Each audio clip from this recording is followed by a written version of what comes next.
Anyway, we're not having an intro. I'm just gonna. I'm ready here. And Hans, why are you late? Why are you late? Because I felt like it, bitch. Because I was doing stuff and working on shit and, you know, doing my thing and doing the things that I do, such as researching and reading and writing and whatever, and wasting time on Twitter, etc., etc., etc., etc., etc. Okay? And anyway, y'all, I want to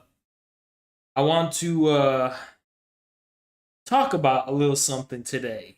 I want to talk about a little something. So, damn. So first of all, I got some breaking news that I've been dealing with, and apparently there's something we should know. Okay, the CPUSA. This is what I want us to know. How the fuck are delegates elected to the national convention? Because I was shown a graphic info chart, and it's so... I've been staring at it for like 20 minutes, trying to figure out what the fuck is going on in it, and I'm at a loss. So I want you to check this out. Like, so, look at this. What the fuck is this? What is this shit? What the fuck is this? Like, bruh, this is looking at a computer motherboard. And what does this even mean? So clubs, all right, they have club officers and they have state district organizers. And then they go to member resources, which is Facebook and Discord. And what? Swag? What the fuck is this? Swag. So I just count me a little bit confused about how this whole fucking thing works. This is just like extremely complicated. Does anyone actually know how it? I've been, I asked people, I asked around. I'll probably get a response soon, but I don't know what I'm looking at here. I mean, this is really. So who gets to elect the delegates at the national convention? I get to fucking decide who's on the national committee, because that will basically determine whether or not we can fucking get this shit going and save our damn communist party. Save our communist party, right? So today I was at the gym doing shit like that, and I was thinking about that fucking viral tweet about Patsocs, and it got like fucking 5,000 likes now. Yesterday it had 1,000 likes. Today it got 5,000 likes, and it got me thinking. Every time we open up Twitter and we look at someone saying, "Oh, patriotic socialists, more like death to America," and it's always like some fucking American who was bullied in high school who's making these tweets, and then it just goes viral and it gets astroturfed. And I have to entertain the possibility that this like popularity is somehow organic. Because we could just say it's bots, but we don't have proof, right? We could say it's astroturf by the algorithms. We don't have proof. These are all things we should be suspicious about. They're all things that are very probable and probably likely in one way or another, but we don't have proof. So let's try to look at it from the perspective of, maybe it's actually possible. Maybe it's actually possible. And who knows, maybe when Elon Musk, is in control of Twitter, all that shit is going to be gone. But it did get me thinking about why people just don't like the whole patriotic socialism idea. And have we ever entertained this, guys? What if the real reason for why people dislike patriotic socialism so much is not even strictly ideological? It's not even a matter of, theory or anything like that. It's not even because they're synthetic leftists. I have to entertain this possibility because it's something that's been on my mind and I've been thinking about for quite some time. And it's basically, thank you, Ladom, if you appreciate you, man. What's your gym split like? Bro splits are upper/lower or push/pull/legs or whole body days or what?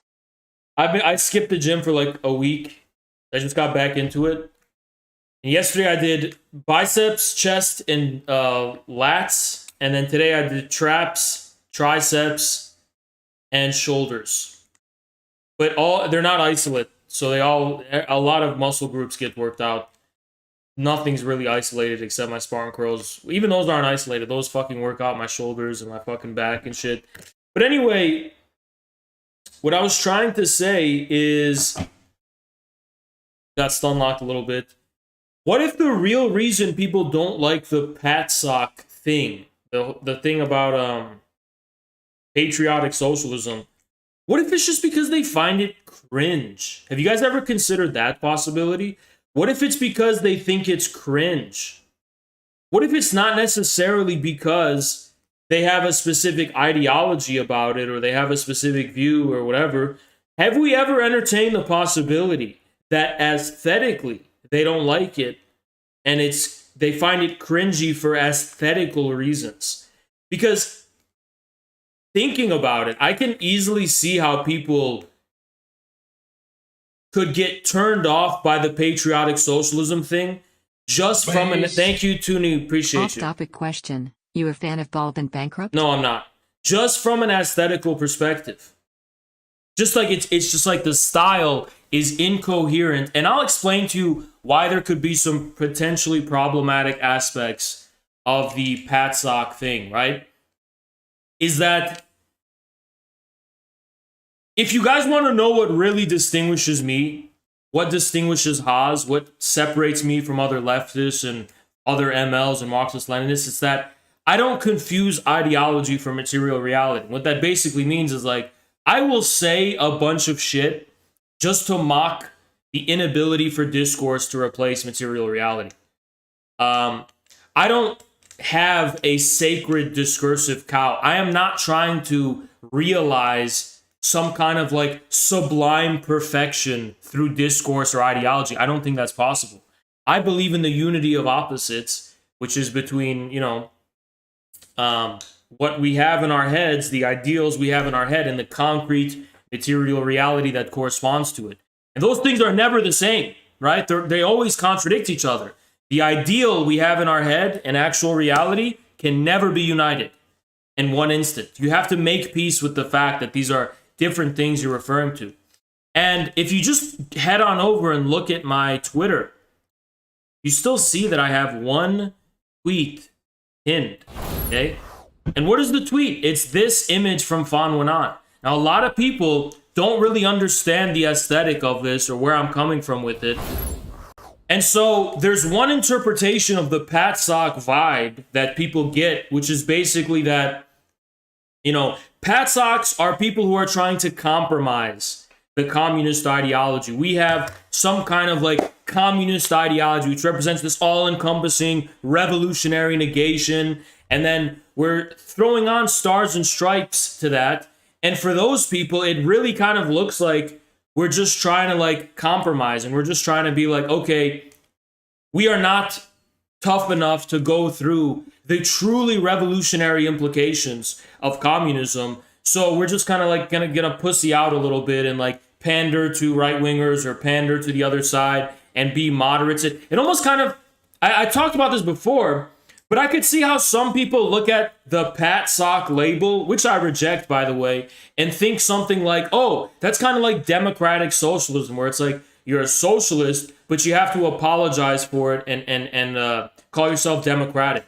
So I feel like, I don't know, maybe I'm being too good faith. What if some people look at this Patsoc label and are like, oh, they're apologizing for the socialism thing by compromising with America and like they're not willing to accept communism. And that is, it is such a sadness to me. It is such a fundamental sadness because even people who are on our team and on our side don't really fucking understand what the patriotism thing is actually referring to. Okay? The aspect of socialist patriotism, That's just a given for Marxism Leninism. But my specific Maoist kind of like this, right? My Maoist edition, which is like this aesthetic, which is like this, not just the standard patriotism that comes with Marxism Leninism, which oftentimes kind of seems artificial, especially in the Warsaw Pact Eastern Bloc countries. I mean, there was an authentic patriotism there, don't get me wrong, but there's also this kind of sense that it's kind of an artificial version. It's a simulated, politically correct, sanitized version of the patriotism, which was, gate kept by the bureaucracies and so on and so on. So it's like, I can kind of see how people are, well, first of all, that extra shit that I bring to the table is because I'm a Maoist, right? It's specifically because of Mao's contribution. It's not because I'm a Nazbol or anything like that. It's because of Maoism, right? And Maoism's influence. But the reason for that, and this is really what I wanted to get to here, is that for me, I am not trying to present an ideal aesthetic object. I'm trying to give you an aesthetic that just brings you beyond the threshold of the aesthetic. So the contradictory unity between America and communism, I'm not trying to make that an aesthetic ideal. Of course, the aesthetic ideal is just total, whatever, completely abstract communism, negation, it's smooth, it's uncompromising, and it's just like this pure fulfillment of desire, doesn't compromise anything, doesn't apologize for anything. Sure, that's just the ideal. I want to give you an aesthetic, though, that makes you acknowledge there is something beyond that. There's a morning after. That Slavoj Žižek, he always talks about this thing where he's like, leftists are always interested in doing this kind of on the street, big protest, whatever. And Žižek's like, but my God, I want to know. What are they doing the morning after? I want to know. The morning after, right? He always says that kind of shit. That's all I'm saying. For me, my specific aesthetic, my specific so-called, I reject the label patriotic socialism, it's about the morning after. Yeah, I acknowledge all the destructive, revolutionary implications of communism on our psyche and what we consider familiar and comfortable to us. But what about the morning after? So it's that specific Maoist toxicity that I have that I bring to the table.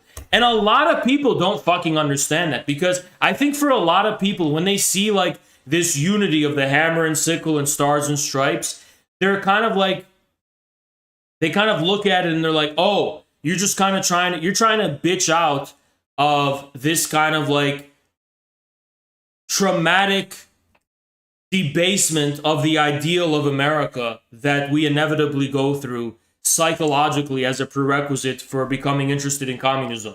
Like, the story goes like this, basically. Like, I used to be a naive young whippersnapper in elementary school, and we used to learn about the ideals of America and the founding fathers and the Constitution and sing the songs, and we used to say this is the best country in the world and that this country's great.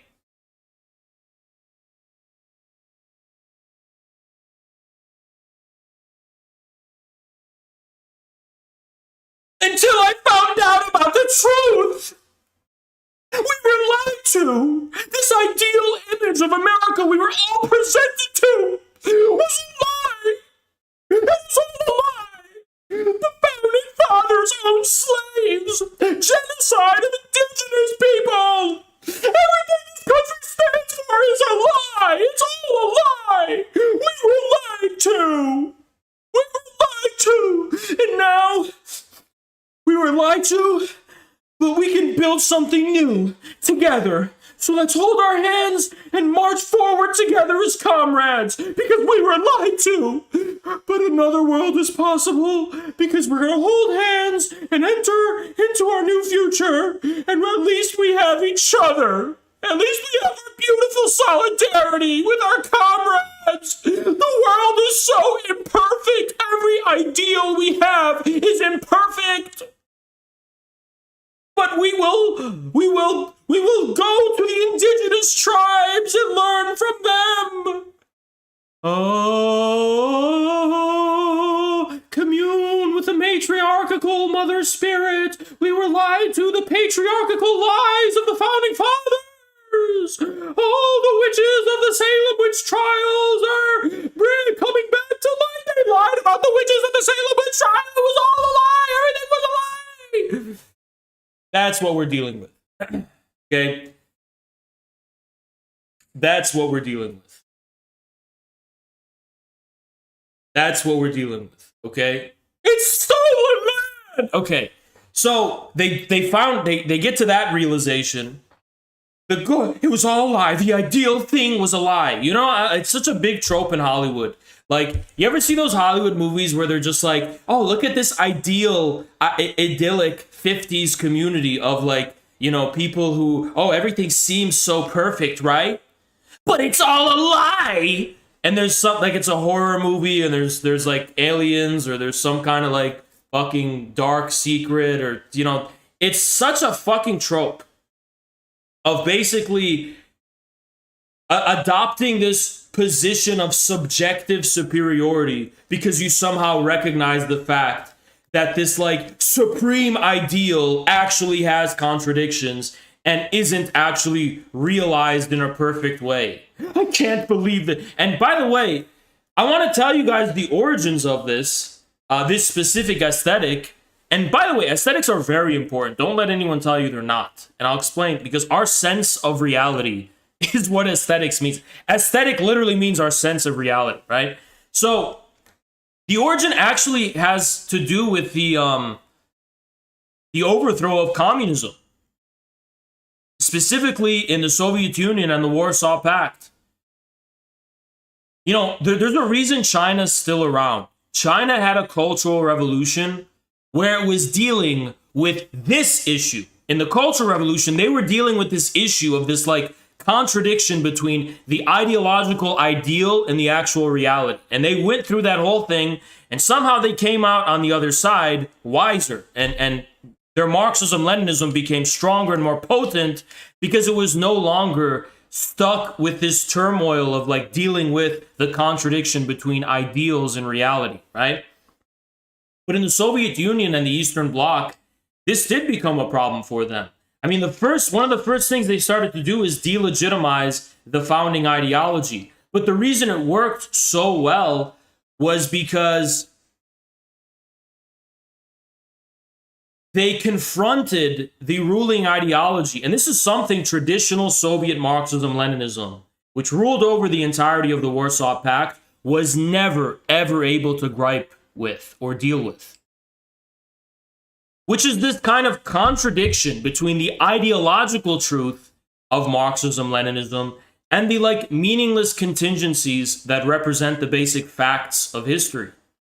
So for example, that is something that was never truly figured out. There was always this need to conform phenomenal reality to the mold of some kind of ideological image in order for Marxism-Leninism to be real, right? So all that had to start happening was they were like, well, and the irony is that most of it is lies anyway, but they just basically started to delegitimize Marxism-Leninism, the ruling ideology, and the entire history, the patriarchal history of communism. The first thing they did to overthrow communism in the Warsaw Pact and the Soviet Union was to embark on a campaign of delegitimizing the patriarchal history of communism. And what patriarchal basically means, if you don't know this, is this kind of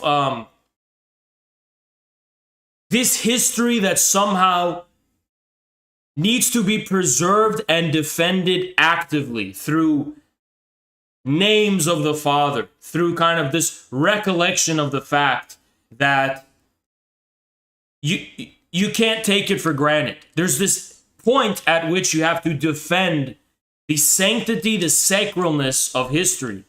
Notice something about the people who worship matriarchal tribal societies. They don't have history.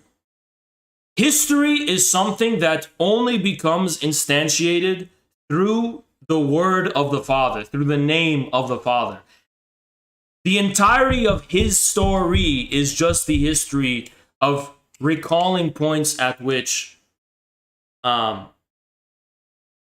have been these patriarchal fathers, right? These figures. And that also includes literal women. It's not literal when I say fathers or men, or whatever. Keep in mind, I come from a French philosophical background. Rosa Luxemburg is a patriarchal figure, for example. So that's what I mean by patriarchal history. But I'm pausing super chats for now because I don't want to be interrupted because I have a lot to say about this.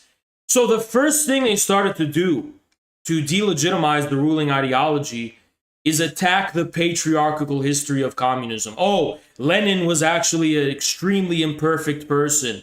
I remember hearing this made-up story that Lenin contracted syphilis in Paris after visiting a prostitute or something. That's actually why he died. Then they started to make shit up about Stalin and his personal life. Then, this was actually more recent, actually. You had that doctor, Mao's doctor, who came out and made up all these lies about Mao. Mao slept with 50 women every day. So they tried to make these communist leaders go from like this ideal image of these, revered patriarchal authorities to these very imperfect, corrupted individuals that were motivated by, personal greed and vice and whatever. And then beyond that, they also delegitimized the history of communism itself. The Bolsheviks were the most bloody, ruthless terrorists in the October Revolution. During the Red Terror, they killed 1 trillion people. Stalin ate 5 billion babies. Oh, we're going to open up the debate about the Katyn massacre. Gorbachev, the bastard, by the way, he assented to all of that. Gorbachev was basically like if the CPUSA right now was in power. He was like, oh, I understand. We're going to work with you. Gorbachev's like, yeah, you're right.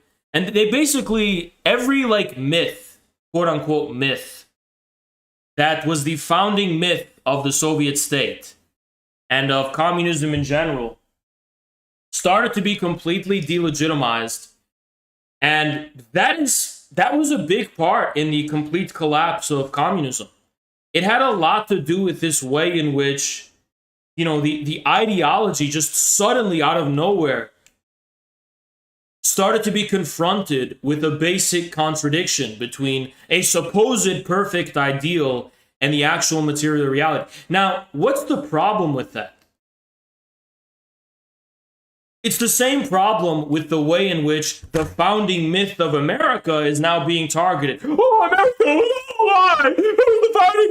That's the problem, is that it is assuming a straw man that this perfect ideal that they're saying was violated or is somehow contradictory even existed in the first place. There was never a fucking perfect ideal of a nation, or that's not. See, this is my critique of feminism. I'm not going to say all of feminism because I'm sure it doesn't. There is a real women's movement that deals with real shit and real problems women are facing, like, domestic violence, workplace abuse and mistreatment, sexual assault, and that kind of stuff.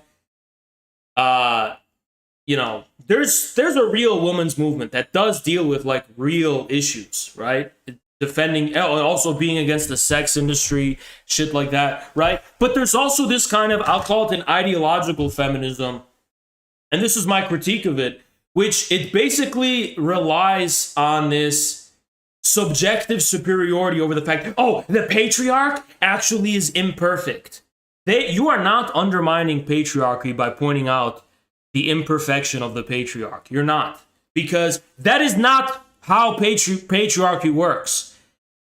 The ideal of a perfect ideal being realized in material reality, that is already a very feminine fantasy. That's a very feminine fantasy already.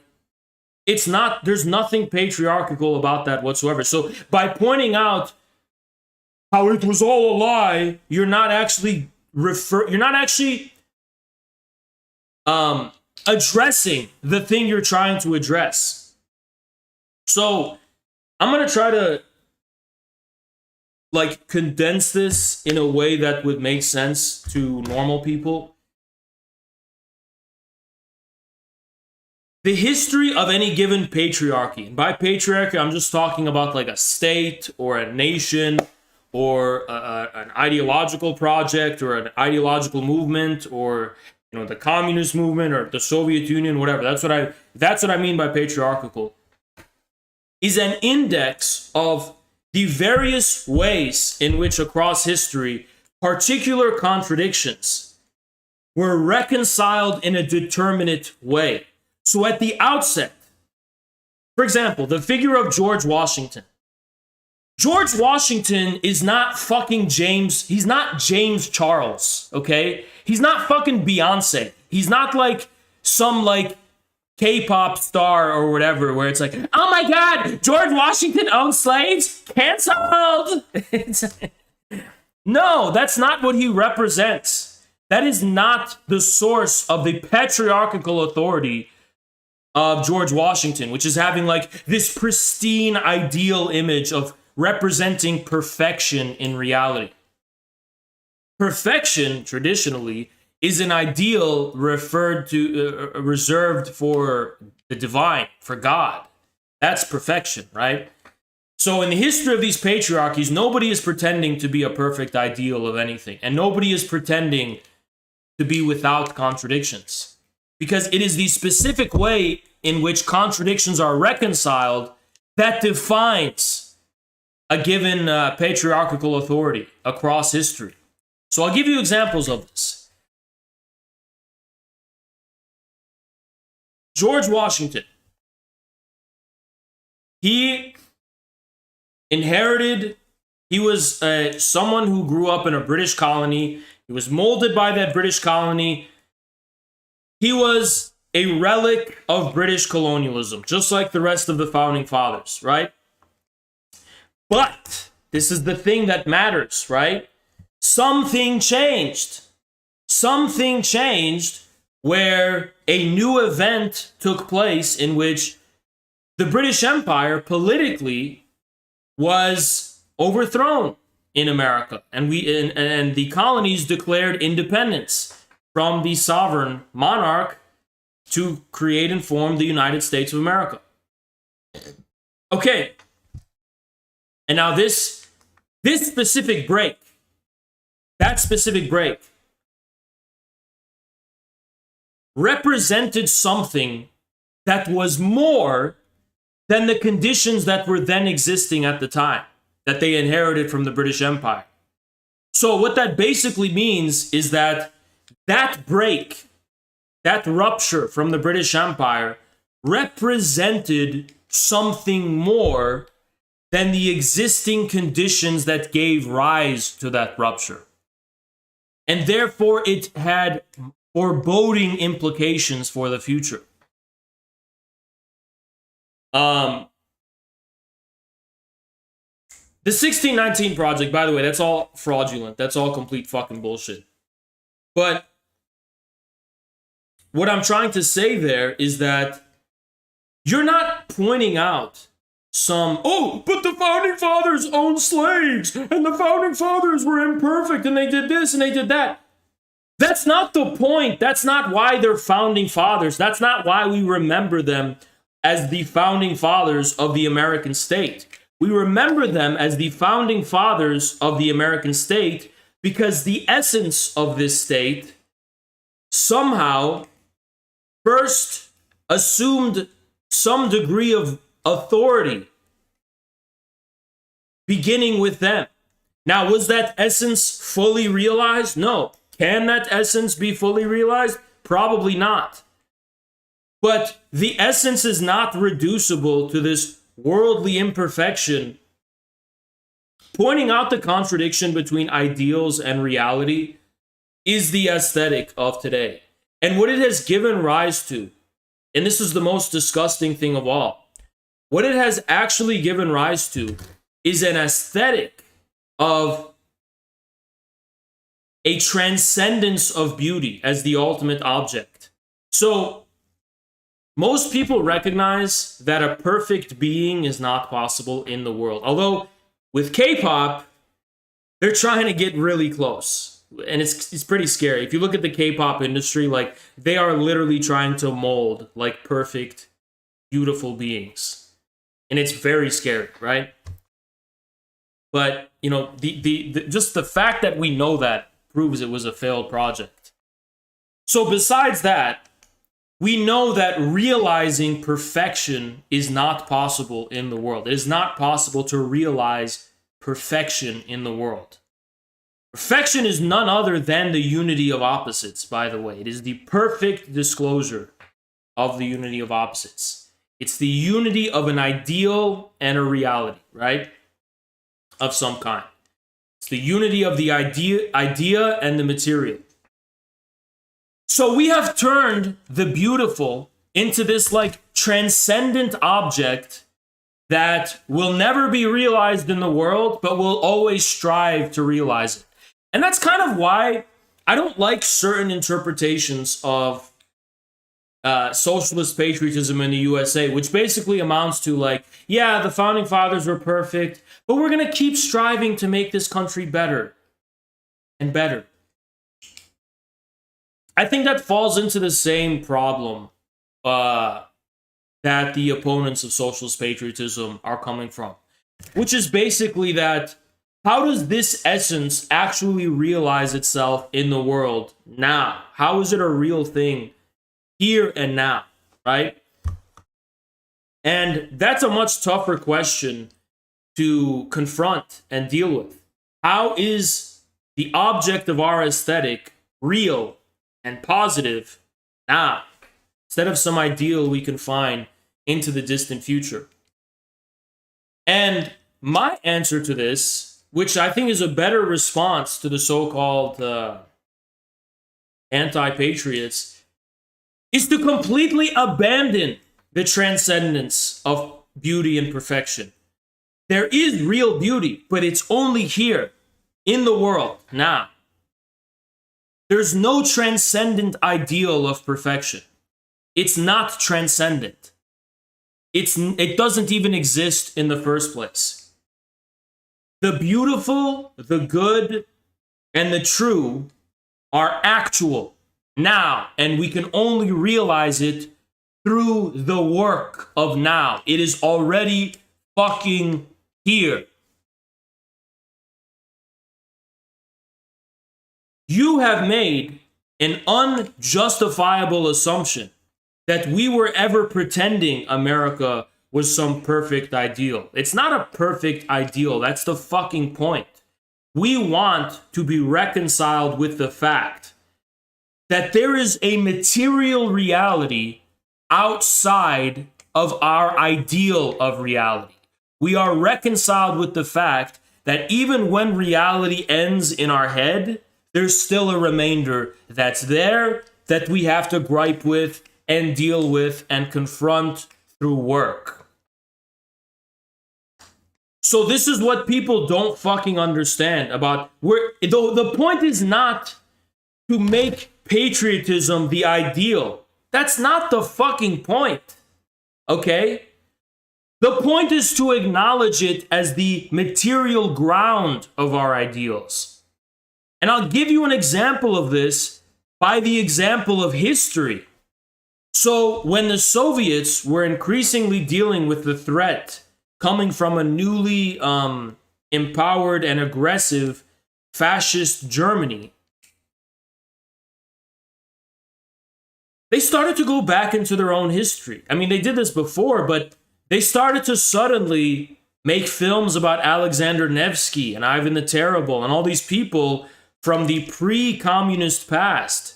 Now, you look at this, and how do you make sense of that? I mean, Alexander Nevsky, he probably was a bit problematic from a communist perspective. So was Ivan the Terrible. Is it some kind of like horrific, abominable hypocrisy that they were redeeming?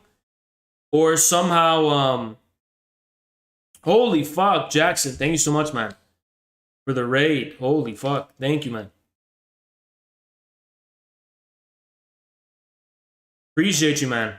It's crazy how that works. It's crazy how that works. That it actually started working again. But thank you so much for the raid, man. Appreciate you. So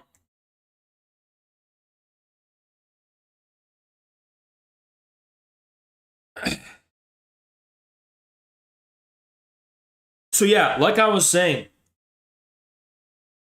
obviously you're dealing with some kind of contradiction between material reality on the one hand and ideals on another hand, right? And that's specifically in the form of history. Because in the case of history, you are not able to decide what that's going to be. You don't get to determine history arbitrarily or on the basis of your will or on the basis of what you want it to be. That's the history you inherit, regardless of what you want, regardless of what your ideal is, regardless of whatever special ideas you have in your head. So when you're dealing with that, you have to ask the question: how could the Soviet communists somehow reconcile the fact that Alexander Nevsky and Ivan the Terrible belong to a pre-enlightened and pre-communist era and still somehow make films owning them and claiming them and depicting them in a heroic and positive light? How is something like that possible? The answer is pretty simple, right?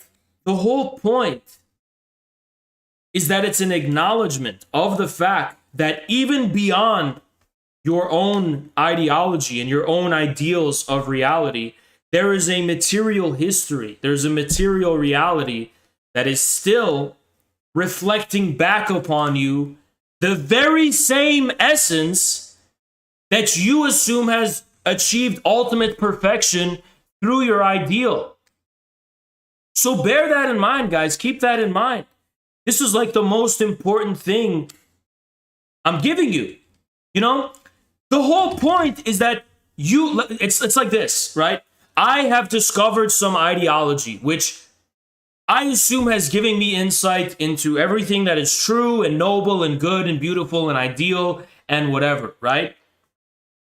But I haven't understood until I become a materialist that the very same good, true, and beautiful, whatever,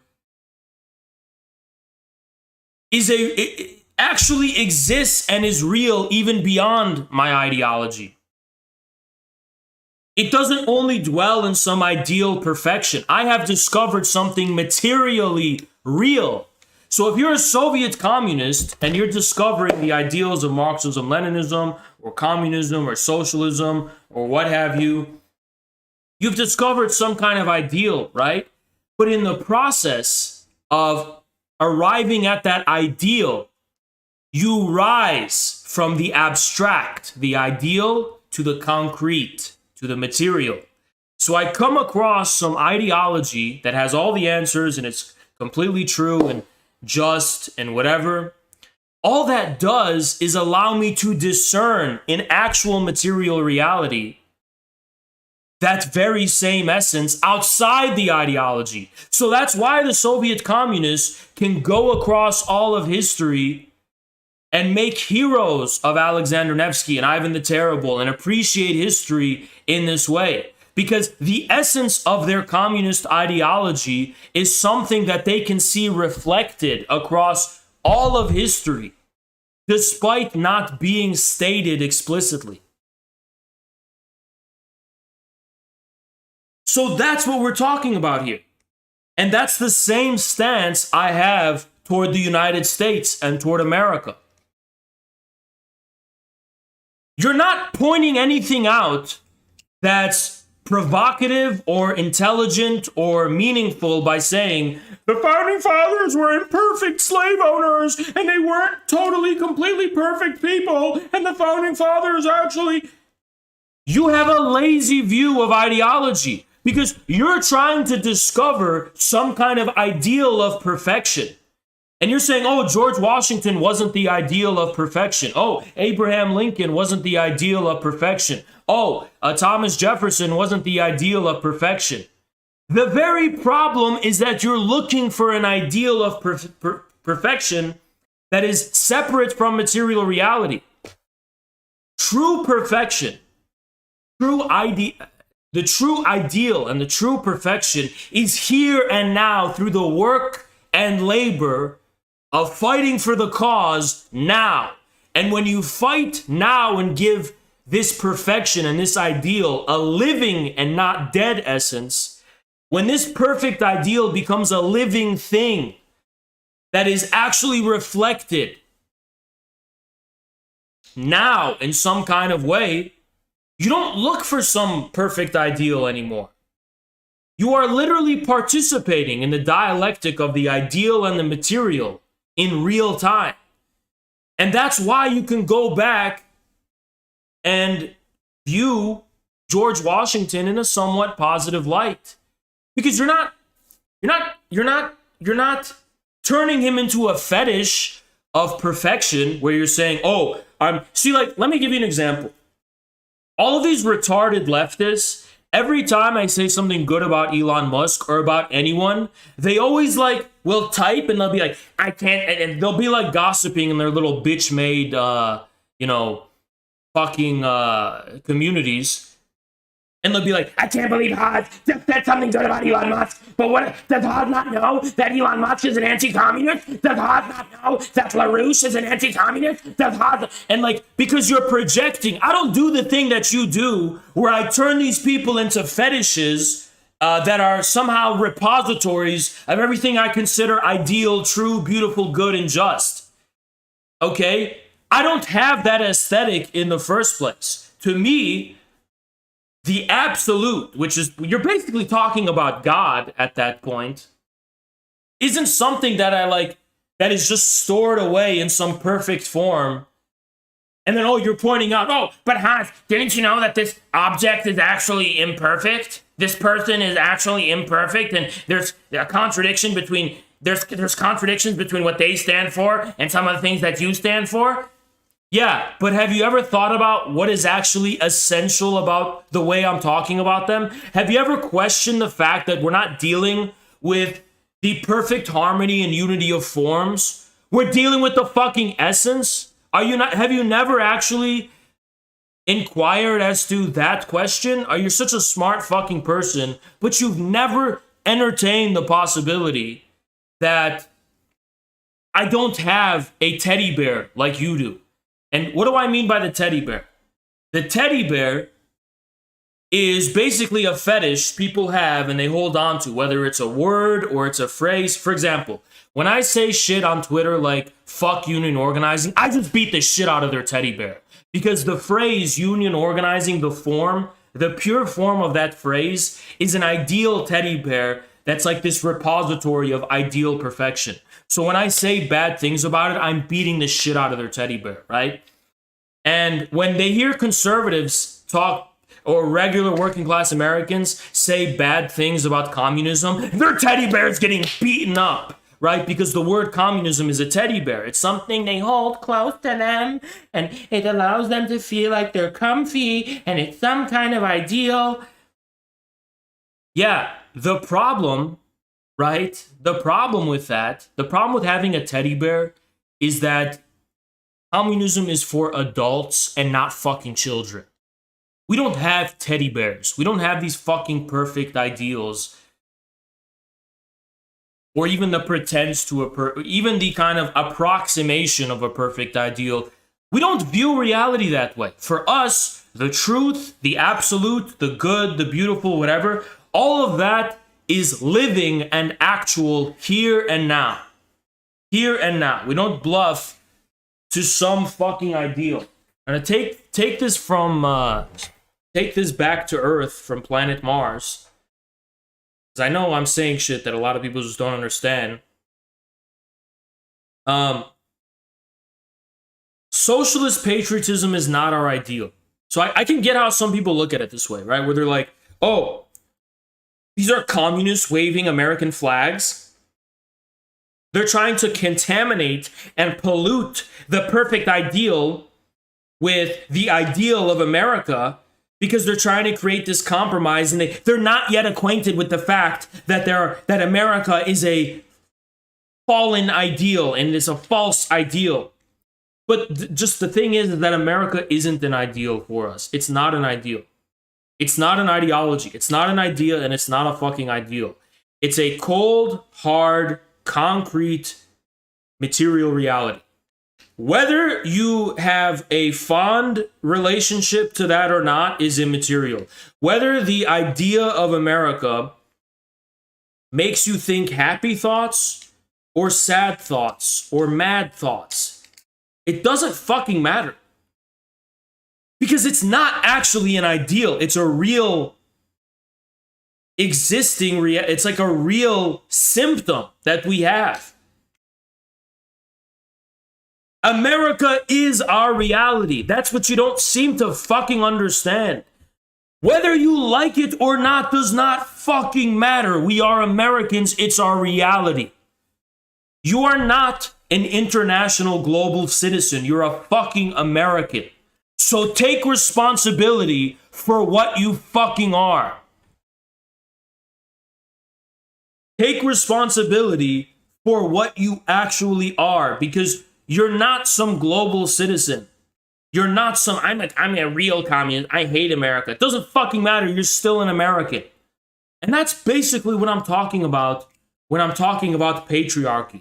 Patriarchy isn't the arbitrary rule of some man over all of society, oppressing women or all that kind of shit. No, patriarchy is basically naming our symptom. It's there whether you like it or not. And to use a sexist example, think of the woman who's always bitching about her boyfriend. Oh, my boyfriend's this, my boyfriend's that, my boyfriend's this, but he's still your boyfriend. You still go back to him every night. That's really what leftists are. You know what leftists are? Leftism is the male best friend that the woman is always going to bitch and complain about her boyfriend. The thing is, somehow her boyfriend's her symptom, though, because she's always going back to him, right? Now, the same shit is true in our case, except their boyfriend, their patriarch, is Joe Biden. It's George Soros. It's Wall Street. It's their dad, their literal trust fund fucking hedge fund manager daddies. It's the Democratic Party, that version of America. It's still an American patriarchal nationalist patriotism. They just don't acknowledge it. They use leftism and they use communism as like the male best friend to complain about their real sugar daddy that they're always going back home to every night. Now, all I'm trying to do is say, let's just be our own men. Why are you allowing yourself to be the friend zone guy who's basically like, you're basically like doing the work of her boyfriend. You're comforting her and taking care of her. She's always going to go back to that fucking boyfriend. So go do your own thing, man. Become your own goddamn man. That's my toxic masculine fucking message, right? Become your own goddamn man.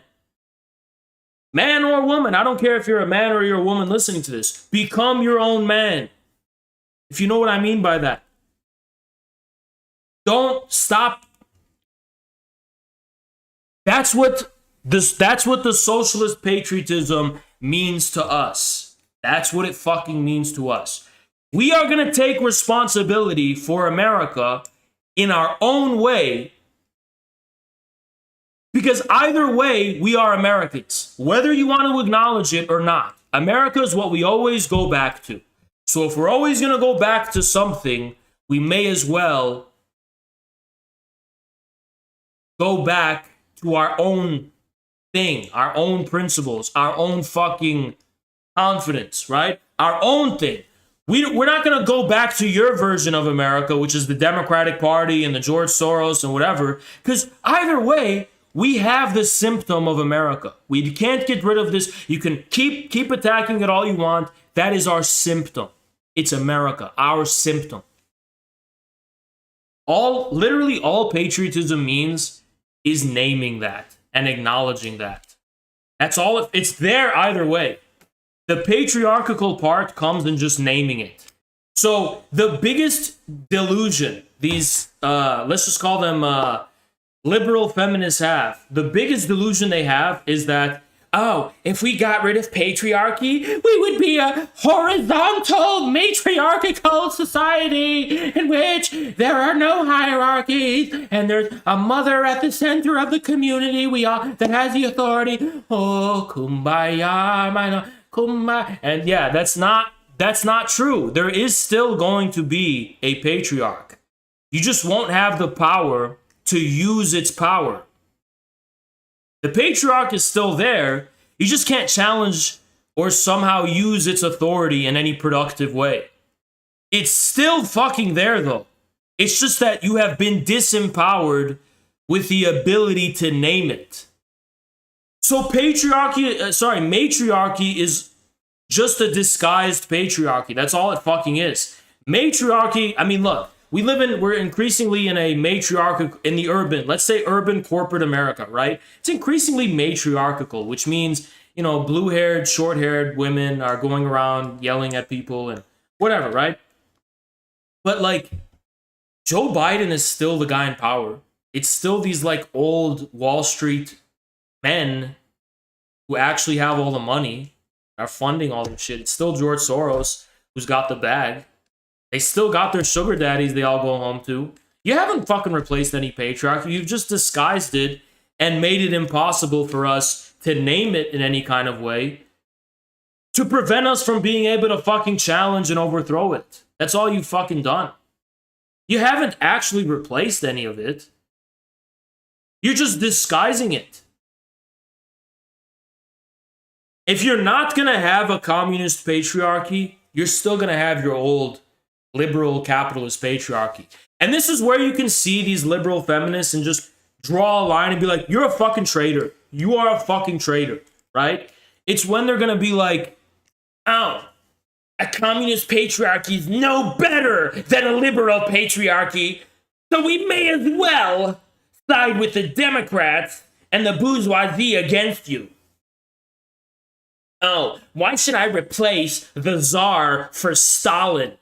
Why should I replace the Tsar just for another patriarch, Stalin? Well, thank you. Gulag is over there, because that's where you should belong. Thank you. Gulag is next exit. That's where you give yourself away. Because, it doesn't make a difference. Yeah, it actually does make a fucking difference. And it's the most decisive difference. It is the most decisive difference. To recognize the difference between a communist patriarchy and the liberal capitalist one. They're not the same fucking thing. If you're going to call them the same thing, you're trying to obfuscate our ability to understand who's actually in fucking power. You're trying to deny our ability to overthrow the people in power. You want us to be stuck in your stupid fucking dysfunctional relationship with your sugar daddy. Oh, woe unto me. I'm living a drama with my sugar daddy hurts my feelings, but I always go back to him at night. And you want us to be stuck in that little thing you have going on. And you want to blackmail us with that fucking thing you have going on, right? That's what you want us to do. You want us to be blackmailed into that. Is that Yankee Tanky's actually in our chat? He is actually a good example of the worst type of aesthetic you can have for socialist patriotism, which is literally the commingling of ideals between American ideal and communist ideal. When the whole point is to develop an aesthetic and a form of representation that just reminds people that there's a morning after your ideal. There's a material reality that can't be completely contained by your ideal. Okay, I'm going to actually read the super chats now. Based. Thank you, Coding Jesus. Read Blood Red Sunset by Mabo, XCPP Red Guard. All right. based. Thank you, Coding Jesus Why again. defend history when Marxism seeks to rid of it? It does not. It definitely does not. Based. If it wasn't Washington's humbleness and disdain for the crown during the formation of the country, we would be a cursed Anglo-monarchy. Yeah.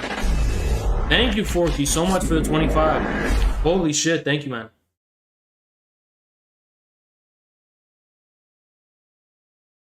Based. Women sense my power and they seek the life essence. I do not avoid women, but I do deny them my essence. Okay, that's a weird thing to say. Based. Can you speak on union organizing? Thanks for all of your fascinating so much. analysis. Based. Thank you so much, That's right. American Communists. We are American communists. Thank you so much. I'm going to go ahead and pause it again so I can continue going on my spiel. And, yeah. Yeah, so I'm going to just not even say it, but let's just say we should not fuel the mentally ill. We should not fuel the clearly mentally ill or disabled, right? We're clearly dealing with mentally disabled people, and we should not fuel they need a guardian figure to take away their internet access or something, because that's not for us to deal with. That's for a guardian, responsible figure to monitor their internet access and deal with that whole thing, because it's just plain and simple mental illness. Mental disability we're dealing with there. But that's all we can really say. But so I want to kind of give you guys some aesthetic recommendations with how to present this kind of thing, because it's such a sadness to me that people don't understand like what this actually fucking means. Like as if this is meant to be like a fucking utopia. No, it's not. The whole point is that it's an anti-utopia. It's a sobering acknowledgement of the relationship between ideals and reality. And that unity of contradictions is literally the aesthetic of contemporary Chinese Marxism-Leninism. Which is why a Chinese artist is the one who fucking made that photo, right? That's why a Chinese artist is literally the one who made that fucking photo. But yeah, more or less, you're dealing with the fall of the good, the Platonic good, right? And its replacement with some kind of transcendent ideal of beauty that's never actually realized or actualized in the world in any kind of way, but which people nonetheless cling to because they know that their nihilistic and kind of flat sense of reality is insufficient to satisfy the aspirations of the human spirit, more or less, right? But the thing is that the choice is not between a nihilistic, flat, meaningless reality and some kind of transcendent ideal of pure beauty. The choice is actually between a complete decaying and degenerate consciousness of true nihilism that holds reality hostage to a false ideal that never is realized anywhere, as if that's the source of its very power, and an aesthetic that is based in the concrete appreciation for the actuality of spirit. An appreciation for the fact that the universal, the good, the ideal, the true, the beautiful, whatever, is somehow concrete and real and actual here and now. Here and now.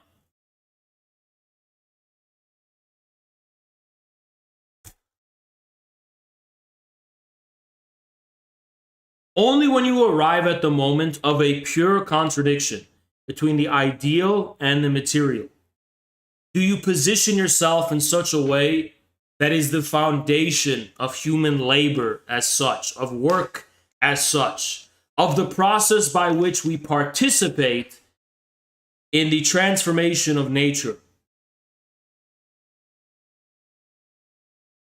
for not only the sustenance and subsistence of humanity, but for the realization of humanity on earth, of what we actually are, what the essence of what we are actually is.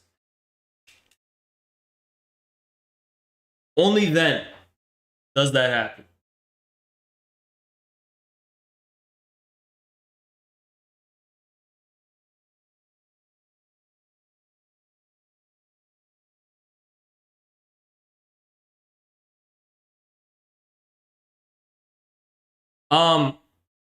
Yeah, it's interesting. So they're spamming Yankee Tanky Rising in the chat. That one person, that mentally disabled person. It's so funny how like all they can do is try to like artificially replicate infrared in a clearly like fake and artificial way. Like you're a copy of the real thing. What do you think you're just like flattering us? Oh, we're gonna be just like those infrared guys. That's all you could really be. I mean, yeah. We're gonna be just like those infrared guys.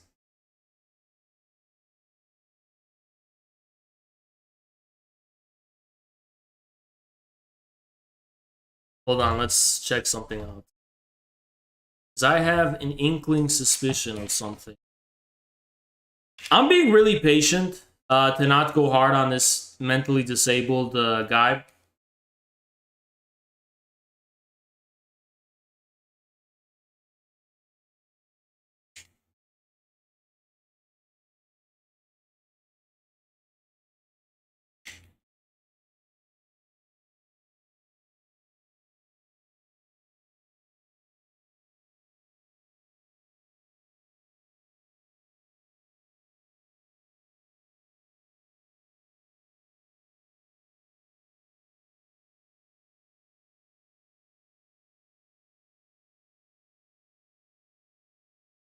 Yeah, we need more mods in the chat too, by the way. We need more mods in the chat.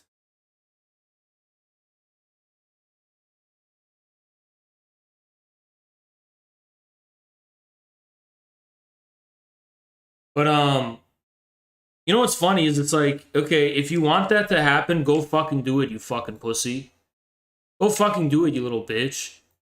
But no, you have to come in on my fucking channel and do your fucking bullshit, right? You have to come to my channel to do this fucking dumb cringe bullshit. You can't actually like grow in any like what do you want? You want something from our community? Go ahead and see how many people from my fucking community are going to join your thing, you know?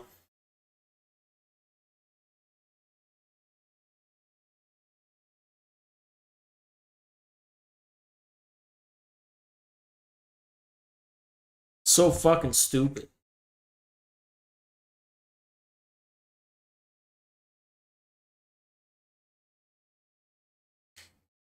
Yeah, so feds have been astroturfing and promoting not really that heavily, but like it's so fucking weird. It's so fucking weird. It's super weird.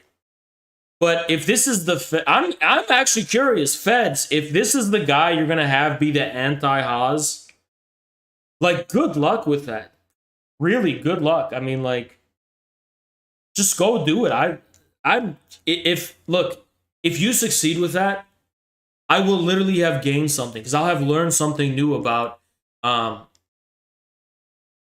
will have learned something new about the internet. I never knew someone who's semi-retarded could actually like gain a cult following. Yeah, Nazgul Destroyer. Nazgul Destroyer is literally a fucking Fed account on Twitter. That is actually a Fed account on Twitter. Super fucking weird. That's what fucking gave it away. Nazgul Destroyer is actually a Fed account, confirmed Fed account on Twitter. So that's fucking weird. That's so fucking weird. That is super, super fucking weird. Yeah. Yeah, so I guess this is a federal astroturfed initiative. Okay. Good luck. Good luck. I don't know what this is supposed to accomplish, but good luck. I mean, what do I give a shit? What does that have to do with me? Um, yeah.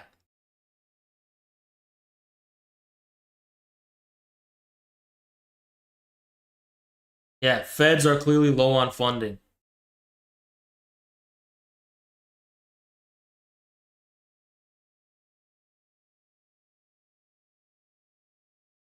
They're quickly making new accounts slowly. I could do the thing here. I'm just gonna end all of this bullshit now and just have it so you have to be subscribed for, let's do 10 minutes. Perfect. So that put an end to that. So you have to be subscribed for 10 minutes to type in the chat. I guess that ends it. I mean, wow, that was easy. That was pretty easy. So what, every 10 minutes we have to fucking ban people? This is free subs, by the way. I mean, we can just get free subs doing this shit. But yeah, that was pretty simple.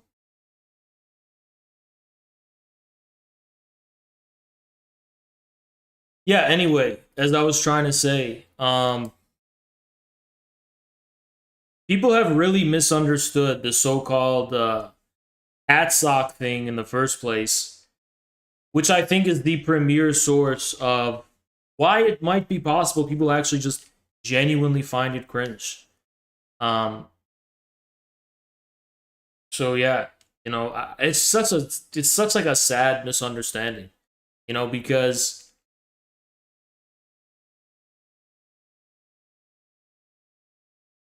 whatever, I don't know. I really overestimate people's capacity to like be able to understand any of this shit, but I want you guys to understand it, be conscientious of that and keep that in mind when you're making memes and when you're doing shit of that nature. You know, don't follow Lacan's categorical imperative. Do not compromise your desire. Don't make an aesthetic of compromise. Make it real and unapologetic and coherent, right?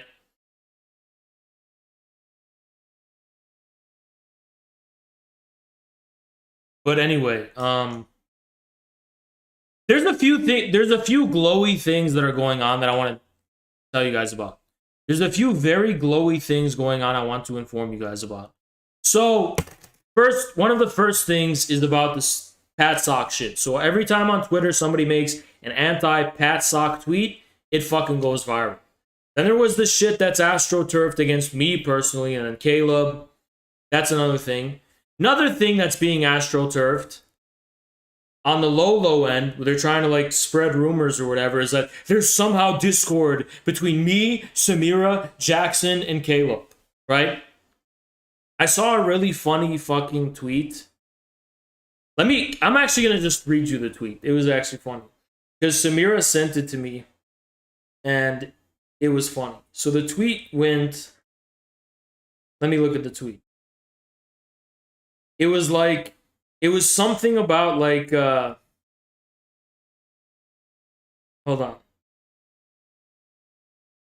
I don't want to scroll through the fucking text. It was some tweet that was like, Jackson and Haas are at odds with each other because I was there at the conference and Samira and Haas ditched Jackson and he was like all alone by himself and he was really upset about it. And I'm pretty sure they were like trying to experiment to be like, oh, what if that was true? If we put this out there, it'll like stoke tensions or something. It's like, you know, the problem is that it's not true, you know? The problem is that at the conference, when we were all streaming together, it was me, Samira, Jackson, Pesto Mime, others. Literally, you could see it in the stream. And then afterwards, We literally all took an Uber together and went to a fucking party right after. And hung out at that fucking party of whatever the fuck. That Austin streamer party or whatever. So we went there, all of us. So it's like it's just not true, right? That was funny though. But the thing that's kind of scary is like the account was claiming to be one of us. And most of this glowy shit is orbiting Caleb the most of all because they're scared most of Caleb because Caleb used to work for RT, I imagine. You know. But there was that, and then there was also some shit about like Samira is a beauty pageant and she's hired by the CIA to corrupt Haas. It's like, really? Samira's CIA? And they use beauty pageants to... It's like, why does Samira bother people so fucking much? Right? I feel like they are very scared of like the fact that you have a literal beauty queen who is Miss New Jersey, who is not only an unapologetic Stalinist, but is like part of our movement. And it's just like, it's such an optics W that they're trying to fucking tear down in any possible way. It makes us so much better, you know? That alone. So it's like, I feel like they see that and they're like, oh, we have to like throw some shit on this because this is a really dangerous combination, right? This is like a dangerous fucking unity.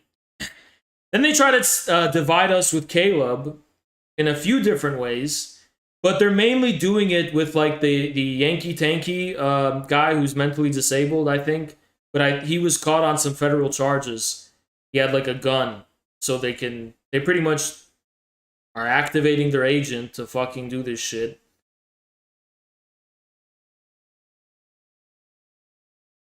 Then you have people like Keaton Mansfield. Sorry, fuck. No, not people like Keaton Mansfield. He's super, super based. You have people like, what the fuck is his name? Dust James. And I literally, unironically saw some, I forgot who it was on Twitter, and they were like replying to me, or someone else in an argument. It was like a long argument, a literal dumb fuck. And they were like, Dust James is a literal trucker. I thought infrared supported truckers. Yeah. Unironically, people were saying that Dust James proves infrared failed to reach out to the working class. Dude, shut the fuck up. This is exactly what I'm talking about of why aesthetics are so important. Because you literally have these dumb fucks look at someone who just so happens to have the profession of being a truck driver, but whose online presence is primarily defined by being a left-wing ideologist, and be like, oh, that's the authentic working class. No, that's a fucking leftist who's using their personal profession as a way to have social capital. It has nothing to do with any of their fucking views. And the only thing I need to prove that, you stupid dumb fucks, how many other truckers think like Dust James does? How many other truckers have the views, concerns, and attitude of Dust James? Just as a result of their lived experience being truckers. None! None! It's not because of his fucking lived experience as a fucking trucker that he's throwing shit on our face. It's because he's a fucking woke bourgeois leftoid who's mad that we're not intersectional enough. Literally like ad verbatim. Infrared is super toxic to our indigenous comrades and our people of color comrades. And shut the fuck up, dude. Truckers don't give a fuck about that. Show me a fucking trucker movement where they give a fuck about any of that. So fucking stupid. There is nothing about being a trucker that makes you into Dust James. Should I just start? Okay, I want to ask a question for these dumb fucks. What if I quit streaming and become a trucker myself? but I still do the same shit I'm doing on Twitter. Will that legitimize everything I'm saying? Haas is a true working class trucker. Everything he's saying is because he's a trucker. Should I just fucking go become a trucker so I could use that as social capital? It's so fucking stupid. You are legit retarded if this is how you think. You are legit fucking retarded in your head. You don't know the actual way class relates to ideology and individual ideas. You have this like stupid fucking American woke view that individual lived experience is the direct cause of our ideology. No, it's not. Class does not manifest itself in the form of expressing lived experiences. It manifests itself through common social signifiers. Signifiers. That is what contains the basis of class distinction at the level of discourse, not lived experience. Okay? Lived experience cannot become coherent or unified in any kind of way into some kind of like word or aesthetic or object just by itself. For example, the lived experience of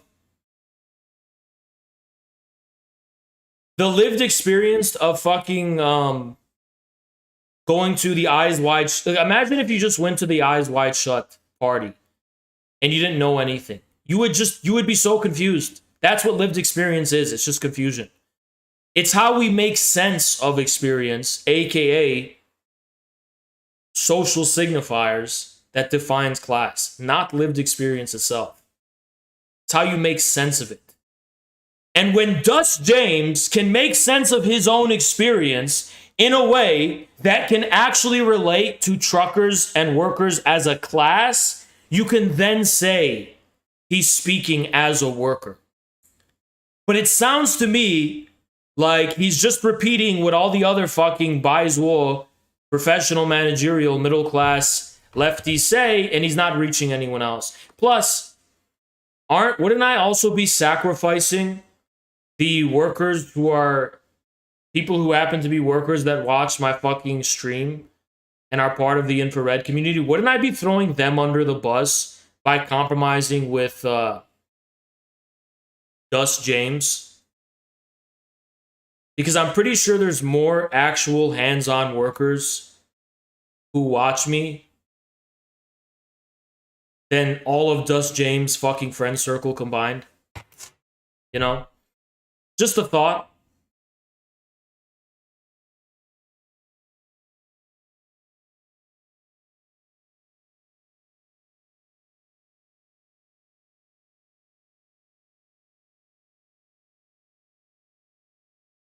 Yeah, it's fucking stupid. It's so fucking stupid, right? So that's another way they've tried to, there's another aspect of Fed interference. Another one is that there's this guy on Twitter named Nazbol Destroyer, who I think is a CPUSA member. And they're going on Twitter saying shit like, I've gotten rid of so many infracels. By the way, what is this? Can anyone explain to me where the infracel label comes from? Because it doesn't really make sense to me, right? It doesn't really. So first of all, I mean, nothing's supposed to make sense, right? But incels are people who are frustrated they cannot get pussy and complain about it in some kind of way. They're mad that they can't get pussy, right? That's what an incel is. Well, infrared people either are getting pussy or are abstinent for religious or moral reasons. So I've never seen an incel in our fucking community ever. I've never seen that. Have you ever saw anyone in the Discord who's like, I hate women, I can't get laid? Have you ever seen anyone express that sentiment ever? Have you ever seen anything like that in our fucking community? Because I have not.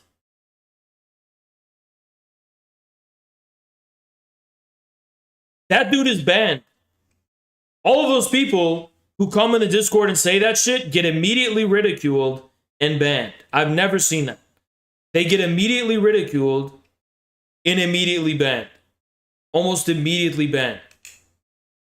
We roasted the shit out of them. We literally would roast the shit out of them. I would walk in to the fucking general chat and I would literally see dudes getting bullied. And they're like, Haas, protect me. I'm just saying that the modern woman has made it very hard for males to find a partner. And I'd be like, bro, you're on your own. I'm not. It's like such a fucking weird thing to fucking complain about, you know? I'm not lying to you. That shit literally happens. It used to happen way more, like when we first started out. But all of those people who were like, there's a really big problem of.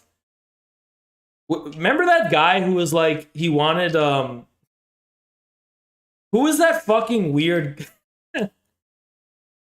We've had disturbing people. Who was that fucking guy? Engineer. I remember Engineer. Who was Engineer? What did he say again? Wasn't Engineer the guy who was like, he had that really scary profile picture of the Prometheus engineer, and he had that voice where he was just like, I really think we need to start thinking about the fact that the state must distribute girlfriends, and we must become transhumanists. Who was that fucking guy? Tell me what was he about? Yeah, and then Cybersyn. Oh, by the way, stay the fuck away from Cybersyn, by the way. You want to talk about someone who glows? And don't ask me for what I know, but Cybersyn's a glowy. He's a Fed. I have that completely confirmed. Stay the fuck away from Cybersyn. He's fucking a Fed. Lissandro just couldn't follow the rules, okay? Lissandro, his only I don't think he's a Fed, but he just could not follow the rules. And no one could tell if he was joking or not. But I'm not gonna lie, he was funny. He was funny, okay? I'm not gonna lie, he was funny, okay? But he just could not follow the rules. He just had to take things too far. But I don't think we ever had any incels who were ever welcomed in the community. I don't think Carvo was an incel. I think Carvo was just, he had a problem. I don't know. I forgot what it was. I don't remember him as an incel though. So yeah, I don't know where the fucking incel thing, infracel, came from. I have no idea what that came from.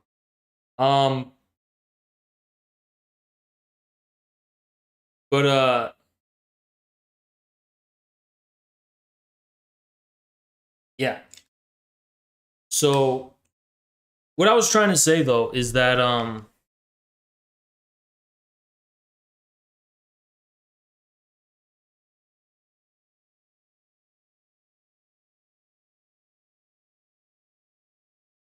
oh, I remember that fucking guy. That guy was scary. But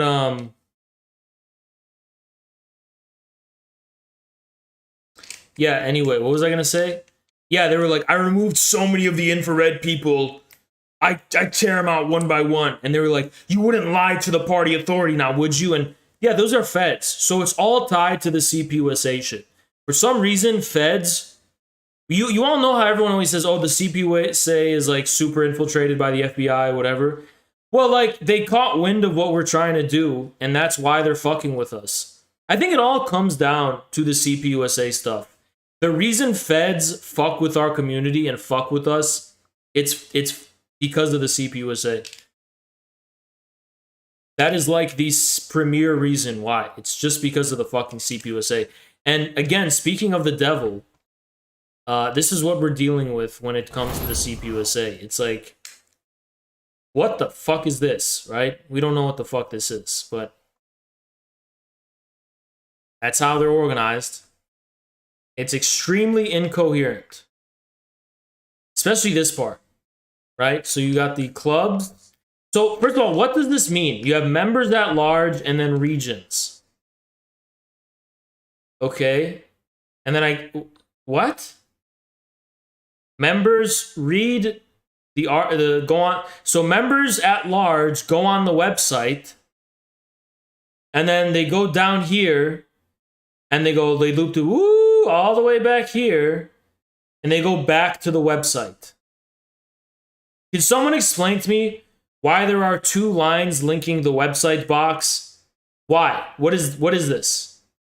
We go, we're gonna go back to the. Why don't you just go this way? Okay, there's two ways to go back to the website, I guess. Same for this. It's extremely incoherent.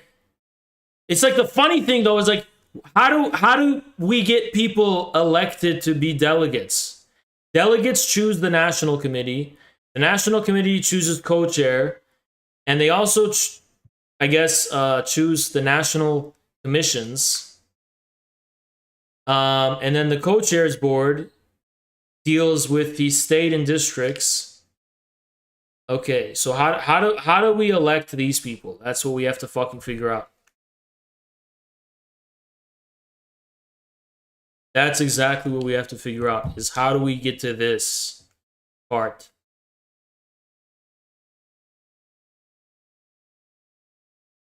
Yeah, that much I don't know. Now, yeah, so that's that whole fucking Patsoc shit. Patsocs, right? The number and Patsoc this, Patsoc. Dude, shut the fuck up.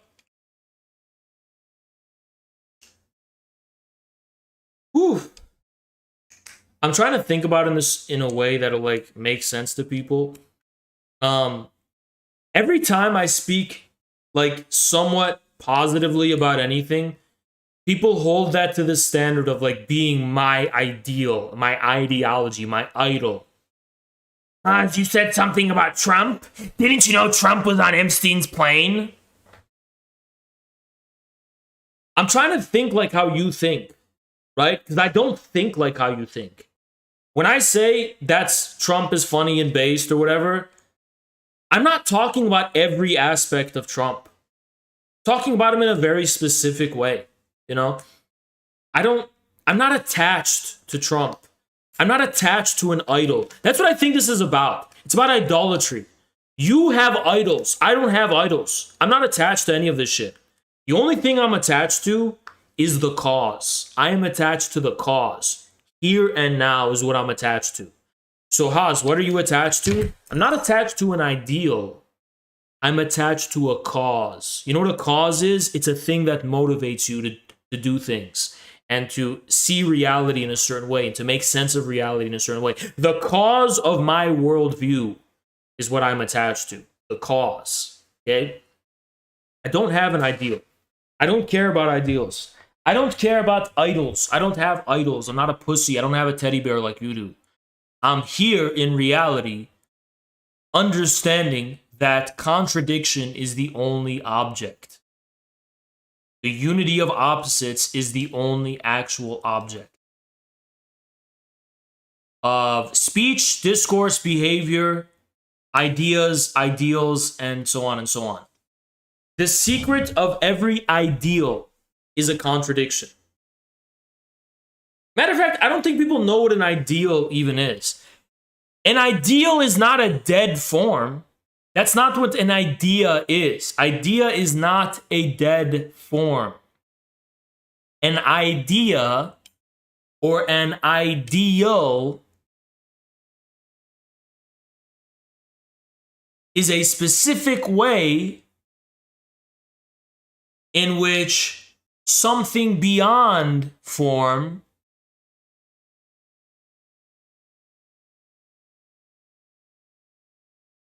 becomes determinate through form. That's an idea, right?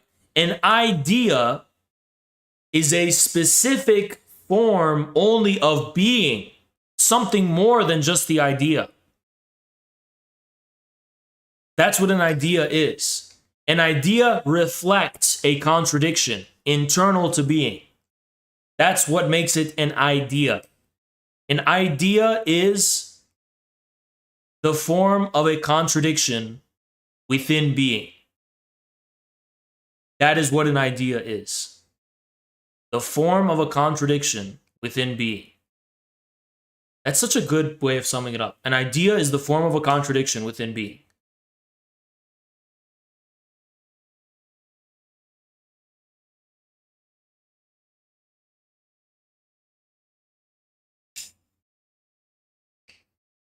Or I should say, the form of being's contradiction.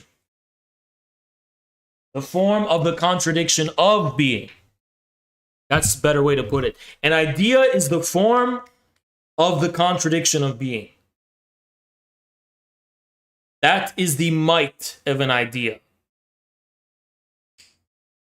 Because that form of the contradiction within being is part of the contradiction of being.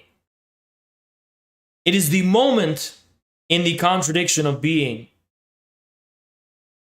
that acquires determinacy and actuality and reality.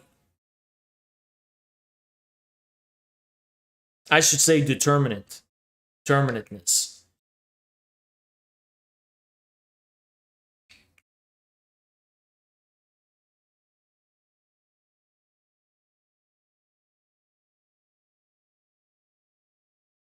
An idea is nothing more than the external world transcribed in the human brain and translated into forms of thought. Yeah, but what is the external world? It's a contradiction.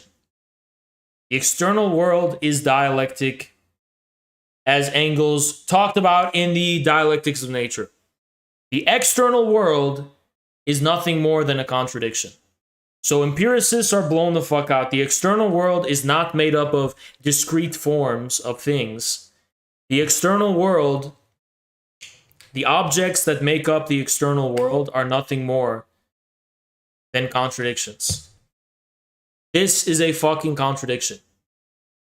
The only reason this is like a coherent, stable thing is because it has been unable to overcome itself and it's stuck with itself and develops itself as its own symptom. A tree that you see outside is nothing more than a problem. The reason the tree looks the way it does and is the way it is because there's something about that tree it just can't get over. Just like the woman and her boyfriend. The woman who's always complaining about her boyfriend. He does this, but she always goes back to him at the end of the night. That's what a tree is. A tree is the way it is because it just can't get over itself. It always goes back to this symptom, this central contradiction that it cannot get over.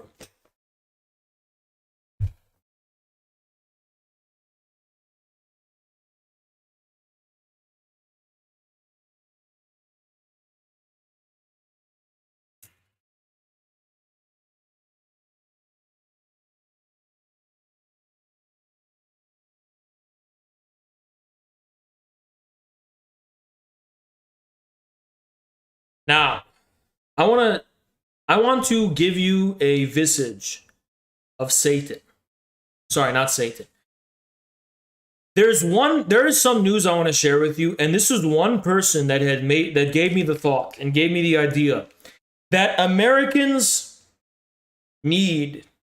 we Americans need. I'll tell you what we Americans need. We need totalitarianism and literal 1984. Not the fake version, like with the Great Reset, or we literally need like a totalitarian, authoritarian state in literal 1984. Now, why do I say this? This is just a thought I had today, and it made me realize this, and I think this would be the way in which Americans would mature as a people, right? So this is something I was thinking about. So this is the person who inspired me with that idea. This scumbag, this piece of shit, this anti-human scum of the earth inspired me with that idea. Now, just to be clear, I hate this fucker. I hate this person. He's the biggest... I hate him more than anyone else I saw today, which is a lot, right? So... he made this video. So if you don't know, there have been... Madison Cawthorn lost. So if you don't know who Madison Cawthorn is, he's a 25-year-old kid, called Zelensky a thug. He exposed the Republicans for having an orgy, and he was not controlled or owned by the special interests. They got him. They got him. And now, I think the people need to be punished. Mao says, trust the people. I know, you're supposed to... Un momento.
Whew.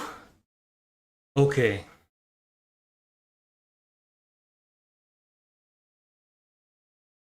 I don't know what the fuck that was. That was so weird. That was so fucking weird. Give me a sec. Give me 1 sec.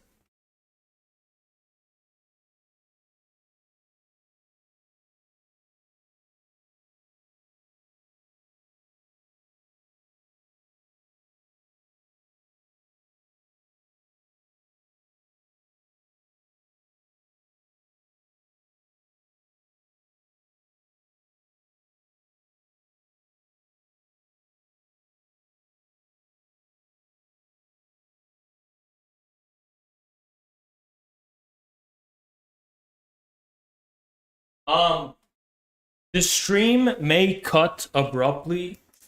Just letting you know.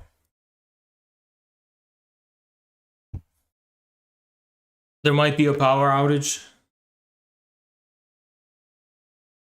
So just letting you know.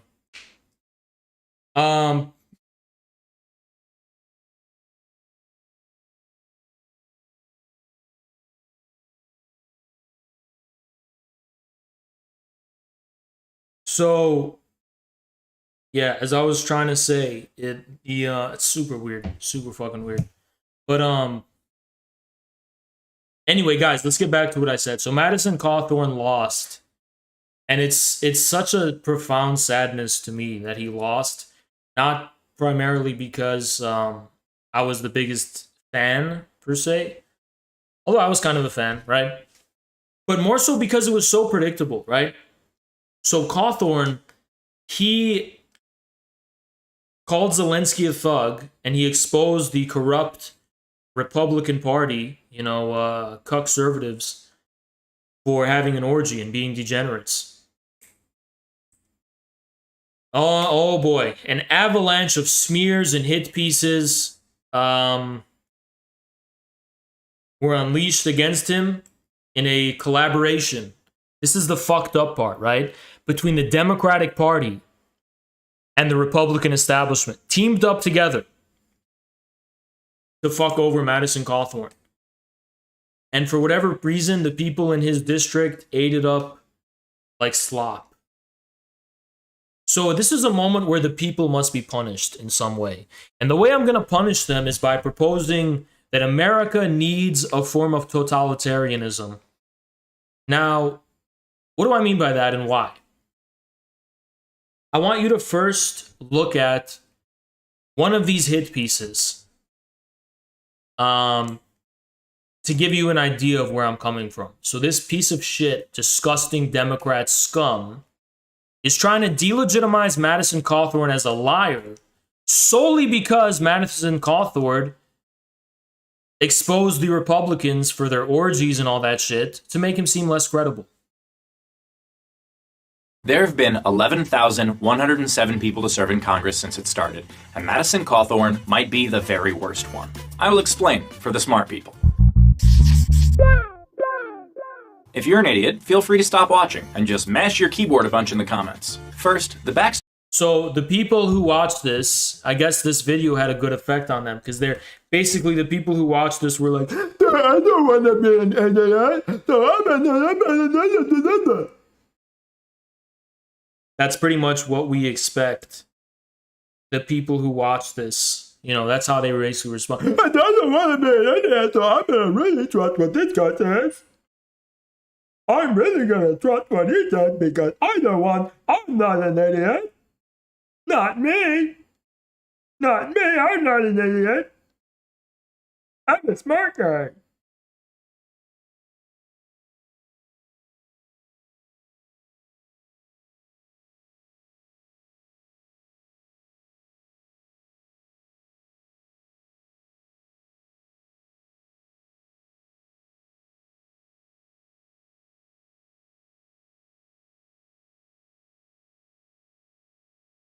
Story that proves that Madison Cawthorn is more than just an unqualified violent liar. Cawthorn's first involvement with politics came when he was 18. Cawthorn procured a recommendation to the United States Naval Academy from his local congressman. The congressman was future insurrectionist and Trump Chief of Staff Mark Meadows. Aside from being a traitor, Meadows is probably best known for being fined by the House Ethics Committee.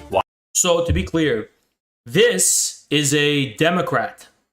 The Democrat wants Madison Cawthorn's Republican primary opponent to win because he thinks Cawthorn would easily beat the Democrat in the race coming this fall. Why? Meadows continued to pay his chief of staff months after he...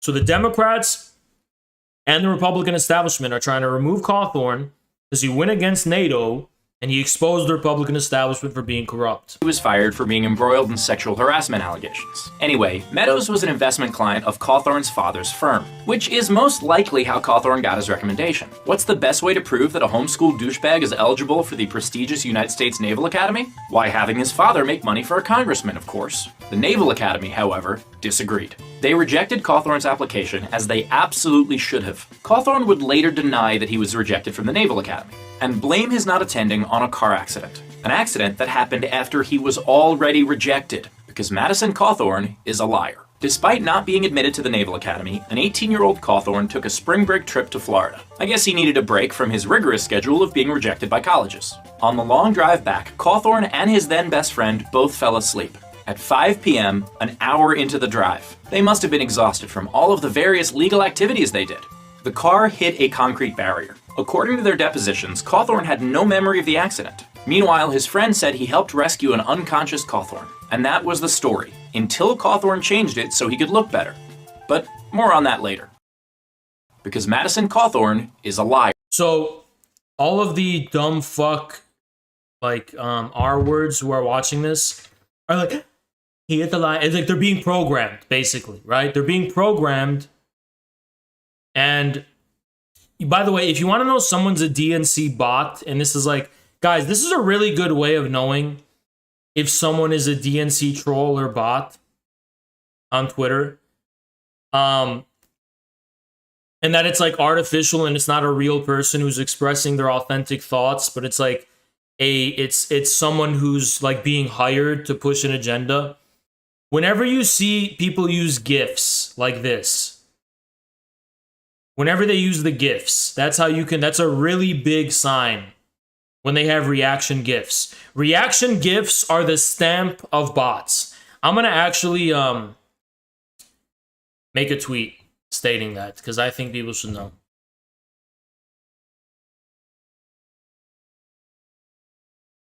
Reaction GIFs are the signature of DNC bots. Troll farms. Oh, so much makes sense when you, sorry, remember that.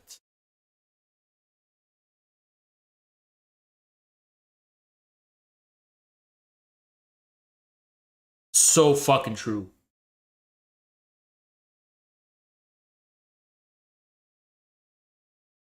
The accident took place in April of 2014. In early 2015, Cawthorn was given a part-time job in Meadows' office for a year. Cawthorn later described that job as full-time, and 2 years, because Madison Cawthorn is a liar.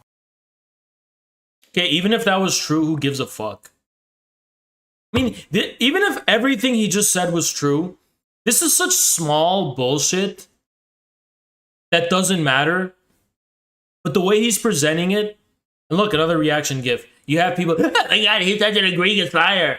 This must mean everything else he said is uncredible because he lies about things that literally everyone lies about. Cut to fall 2016. Cawthorn enrolled in Patrick Henry College, a teeny school in Virginia with 300 students. So Cawthorn... I did look up some things about that school. That school is a Republican breeding ground.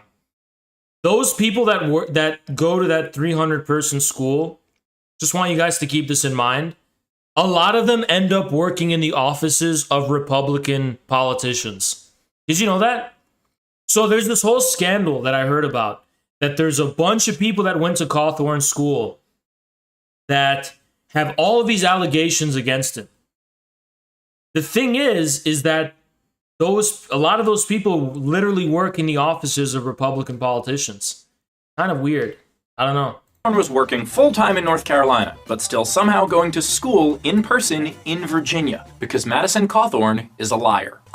Oh wow, what a horrible thing. Cawthorn dropped... You're literally getting a list of every verifiable tiny white lie he's ever made in the past 10 years, and using that to smear his character as a liar. This is classic manipulation, classic dishonesty. Out of Patrick Henry after just 1 semester with a D average and a litany of sexual assault allegations. By Cawthorn's own story, his poor grades were due...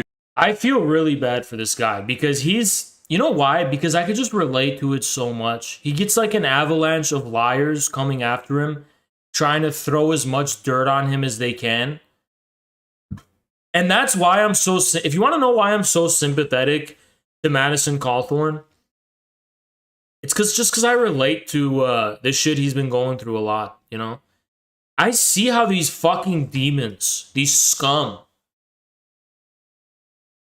try and fucking smear people. Young people. I'm 25 and he's 25. And it's like, the same shit they throw at him, it's like, the same style of lie, they do it to me too. So it's like, I can see how I know these 3-letter agency glowies are the ones behind this shit because they think he's a Russian agent, which this guy admits later in the video. They think he works for Russia because he's not on board for NATO's agenda. So they went all out on him and smeared his character. And what made me upset was that it worked. It fucking worked. His primary opponent won. That means it worked. Their hatchet job, their way of smearing people and doing that, it somehow works on average people, because average people have no idea that someone would lie to that extent. So an average person looks at this and they're like, this is what I wanted to explain today. An average person will look at this shit and will just be like, oh my God, I had no idea Madison Cawthorn was so bad. No one would go to such lengths to lie and distort things to such an extent. And it's like they look at media like a helpless lamb, and they're so susceptible to genuine misinformation because they have no notion of how easy it is to actually manipulate optically, make a 10-minute video and do this kind of thing completely based on lies. They just see it on their phone or their TV and they're like, oh my God, this must be true. And it's like, it's almost like the technology itself of like social media somehow like intimidates people with some degree of like false respect, where they're just like, holy shit, this must be true because I'm just going about my day and I'm opening my smartphone and I'm seeing this video and There's no way someone would engineer something to such an extent to falsify reality. This is just something I'm seeing on my phone. It must be true, right? That's how most people think. So to cut to the chase, the reason I think Americans need totalitarianism is because I want Americans to get used to being manipulated and lied to so they can develop the critical thinking skills necessary to separate truth from bullshit.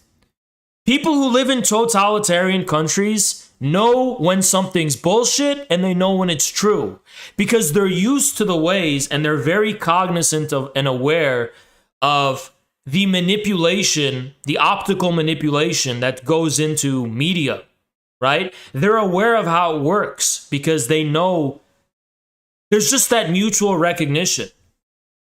People who lived in communist states where everything was manipulated, those were not manipulated people. Those were people who were critically aware of everything. China, which has extensive censorship policies on its internet, has bred the most critically capable population on planet Earth. Chinese netizens, they are literal critical. They use the internet critically. They take everything critically. They literally know fact from fiction and truth from bullshit because the censorship is so explicit and the propaganda is so explicit that it's almost like, it's like this, you know? When the state in a communist or totalitarian state is printing propaganda, they're not actually saying this is literally reality. They're saying this is our common intention. A certain intentionality has a certain agenda is in that propaganda that's very cognizable to the people receiving it. They can see this is an agenda. This is an agenda. This is a cause. This is some specific expression of power. They don't just see it as reality. They don't just say like, oh, I'm going out about my business and the poster says that Hoja is the greatest leader of all time. He must be the greatest leader. That's not how they experience reality. They go on their jog and they look at the Hoja billboard. And what that billboard is basically telling them is that we are fighting. When they see that Hoja billboard, it's not like some neutral depiction of reality that somehow like shocks people randomly. It's like, we have an agenda, the communist agenda. And if you're against it, fuck you. We're going to fucking take you out back and it's not going to be fun. But it's still like a very clear agenda and intention. It's not like this piece of propaganda right here where a random bypasser is going to look at this video, this piece of misinformation, and actually be manipulated into thinking Madison Cawthorn is actually a bad person. They're going to be like, Madison Cawthorn must be a really bad person for someone to make a video like this, because they're not used to actual propaganda that's actually commands the participation of its target audience. This is targeting passive people who are just experiencing this propaganda as some kind of like neutral depiction of reality. But someone who's actually receiving genuine communist propaganda, for example, is not being told some neutral, sterile reality. They're being told, this is our cause. We are doing this together. You are doing this. As long as you're submitting to the state and acknowledging the sovereignty of the state, we're doing this. Now, if you want to take up arms and whatever, good luck. But everyone knows the situation, is what I'm trying to say.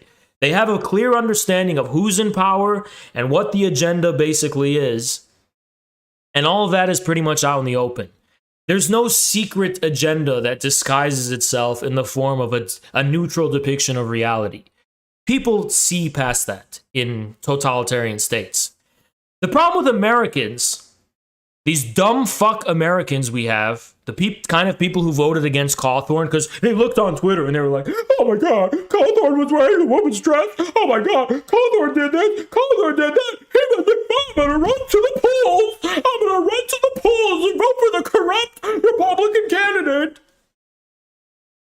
The reason we have a dumb fuck population incapable of critical thinking who voted for Cawthorn's enemy is because we don't have enough totalitarianism. If we had a real totalitarian movement, whatever, that's why I support Trump. Trump is the closest thing to an authoritarian leader that's comparable to like Mugabe or something in the US or Gaddafi or something.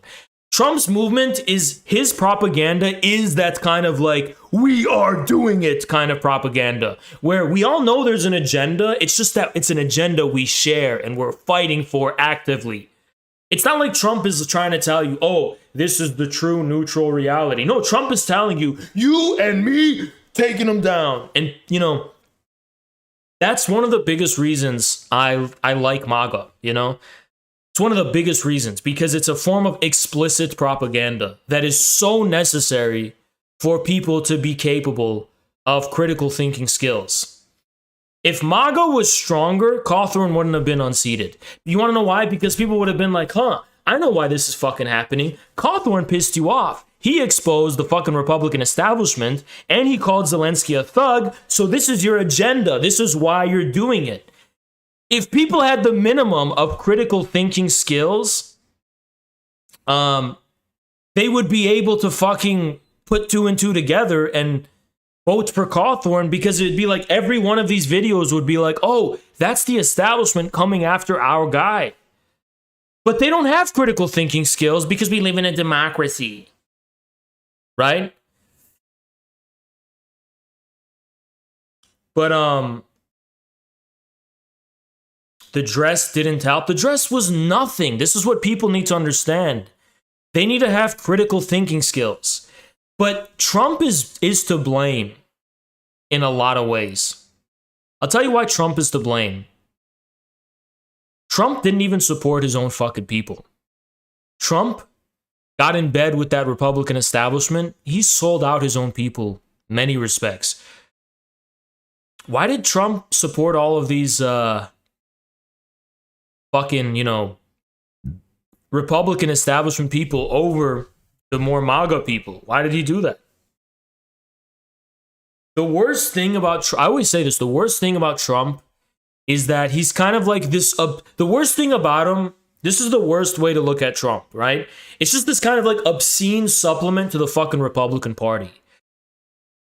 I don't know if you guys know this, I don't just want to destroy the fucking Democrats. That's my priority right now, especially because they made it personal. They decided to make it personal, right? I also am trying to destroy the fucking Republican Party too. That's the party of war. That's the party of selling America out to foreign interests. That's the party of the most despicable reptile scum next to the Democrats. Two sides of the same coin. They literally work together. It's literally the Republicans and the fucking Democrats who work together to make this video and other propaganda and other smear jobs and hit pieces. That's the reason fucking Cawthorn lost. Both the Democrats and the Republicans are why Cawthorn lost. I want to destroy them both. The Republican Party and the Democrat Party. And MAGA, to me, the best of MAGA is the type of MAGA that says, we want to clean house with the Republican Party from root to stem, from top to bottom, and bottom to top. The whole fucking thing, sweep it clean, and replace it with populists. Drain the whole fucking swamp. To me, that's ultra MAGA. That's why I'm pro ultra MAGA, if that's what it means. If ultra MAGA really means just sweep the whole fucking Republican Party of all those old corrupt pieces of shit, I'm for it. If that's what it means, then I'm for it. Because I want to destroy the Republican Party in its current form. Just like I want to destroy the Democratic Party. I hate those goddamn corrupt Republican pieces of shit almost as much as I hate those fucking Democrats. Those old corrupt scum that do go to orgies, cocaine, they're pedos, they go to fucking cocaine-fueled orgies, the biggest fucking hypocrites in this fucking country. I hate those goddamn fucking bastards. But the Democrats are worse. Don't get it twisted. The Democrats are the worst of the two evils. Because the Democrats make war easier. The Democrats want more war. The Democrats make things generally worse in general. And the Republicans are so corrupt that it's almost like they don't have enough of a unified agenda, right? The only reason George Bush was basically a Democrat, right? Him and his neocons, most of the Republicans are literal like snake oil, like literal grifters. They're literal corrupt private interests just directly being bribed by local industries or whatever. That's the Republicans. It's just on the face, cynical, whatever, corrupt people. I prefer that to the scary unified agenda the Democrats have, okay? The Democrats have a whole ass agenda. The Republicans, that's just local corruption. The Democrats have a whole ass agenda, a whole ass fascist agenda they're trying to implement. The Republicans don't really have a fucking agenda. They're just this kind of commingling of private interests that represents the Republican Party. And they're extremely, they're of low moral character, but that's just the thing. Those Republicans, there's a reason they don't come after me. There's a reason they don't even come after me. They don't have an agenda. They just want to preserve the short-term immediate interests of the local capitalist class. That's better than what the Democrats are doing. You know, the Democrats, remember, they made it personal with me. I have declared war and jihad in a metaphorical sense, the like fictional sense, right? I have declared war against the Democrats. And before you say jihad, just don't be Islamophobic. I don't mean it in the sense of any violence or anything like that. I mean it just in the sense of an info war, right? Because if you know, the notion of jihad that most people have, it's a Islamophobic view. So thank you very much.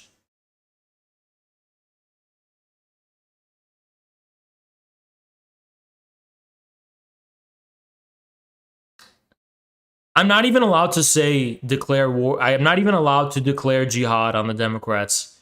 They'll literally it's probably not even allowed. Yeah, it means struggle. But I hate those fucking Democrat scum, because those are the people with an agenda.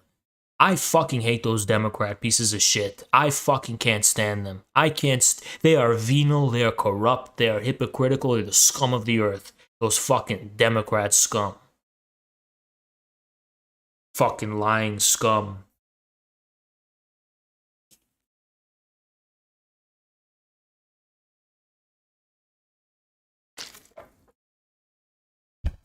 I need the MAGA people to understand that the Republicans and the Democrats, two peas in a fucking pot. You're truly MAGA.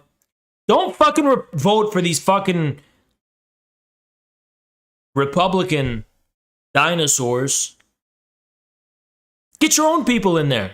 Get your own God. Get more people like Madison Cawthorn and Major, whatever her name is, Marjorie Taylor Greene. Get more people like that in there. Those people aren't beholden to anyone. You want to know how I know that? Because they'll speak out against the agenda in Ukraine. That's how I know they're not beholden to anyone. They actually serve you, the people. That's who they're answerable to. Now, do I disagree with Cawthorn and Marjorie Taylor Greene about a lot of shit? Hell yeah, I do. I disagree with them about a whole lot. The thing is, I can at least know that they're answerable to their constituency.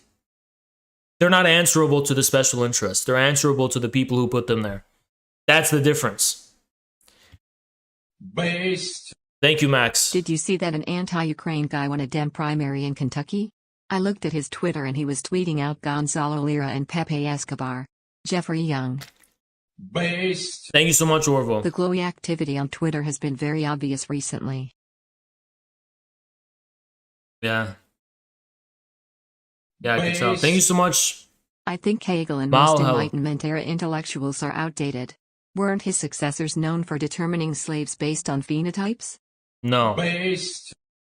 Do you own stocks, or invest in anything? I have crypto. But that's like long term, like 5 years. Based. Just got back from the gym, so Thank you so here's much, some Pierre. light Appreciate you, protein. man. Also, the only thing rising for Yankee is the burger to his mouth. Yeah, true. Based. Bezua will organize on anything other than class. Yeah, true. I just opened up super chats again to catch up because I had them paused for a long time.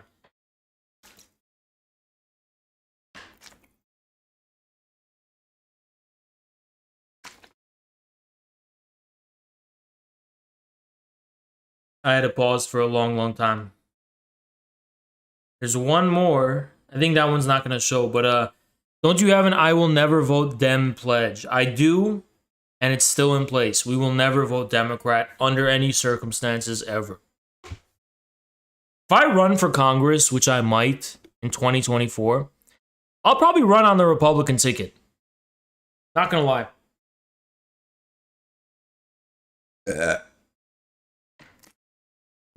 Unless I can run on the Communist Party ticket or the People's Party ticket.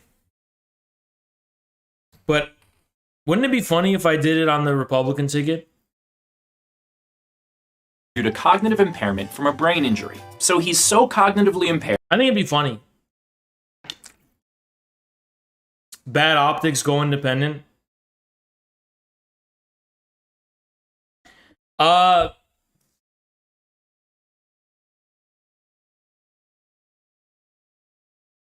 Yeah, it would, in principle, it should be a third party, in principle.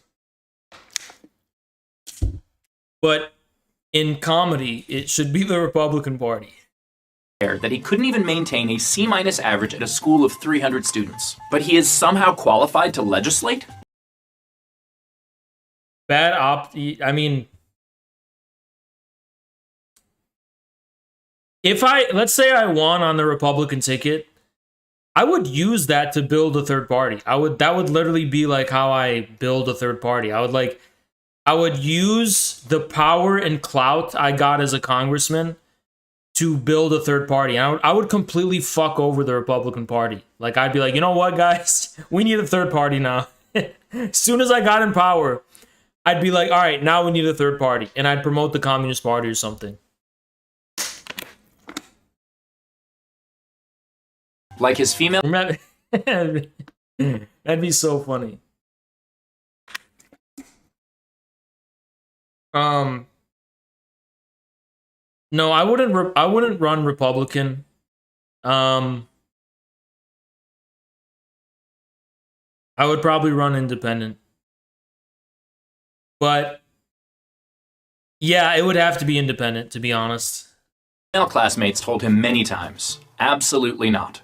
A letter signed by more than half the student body at Patrick Henry alleged that Cawthorn committed vandalism, lied habitually, and routinely sexually assaulted his classmates. Seems that Cawthorn was trying to give his classmates a different D than I would never run. I would not even joke. See, I'll joke about running Republican. I would never joke about running Democrat. That's fucking unfathomable.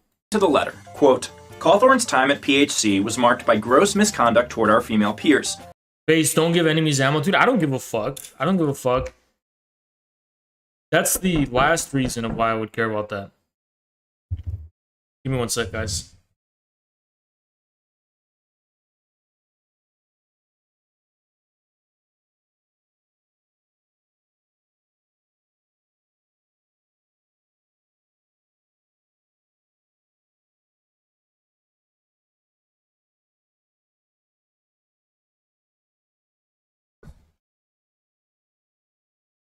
Okay, that one was just food.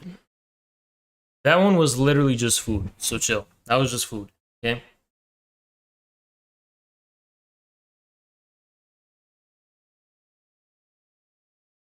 To do with Cawthorn parroting, talking. I hate this piece of shit guy. I fucking hate this guy more than anyone today. This is the biggest piece of shit I saw.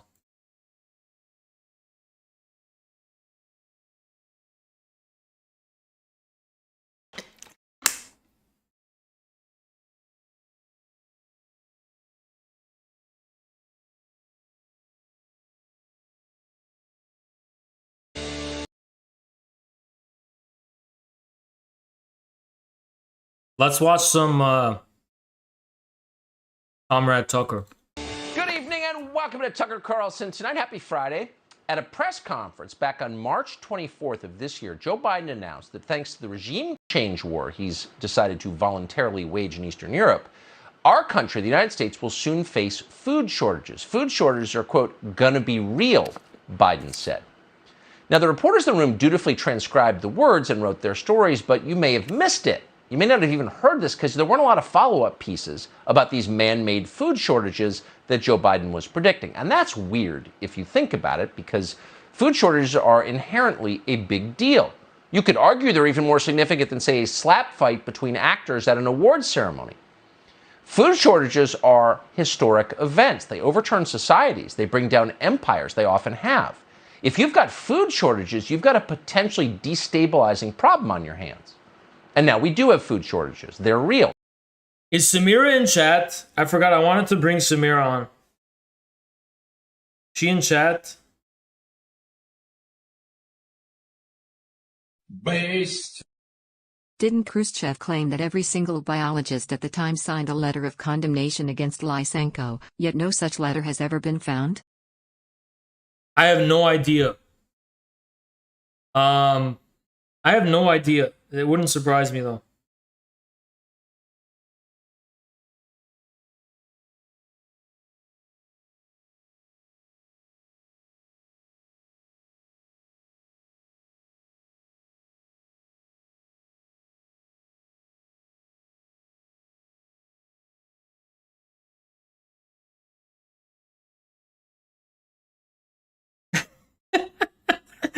Bro, there's people who are catching bots in my replies with hashtags.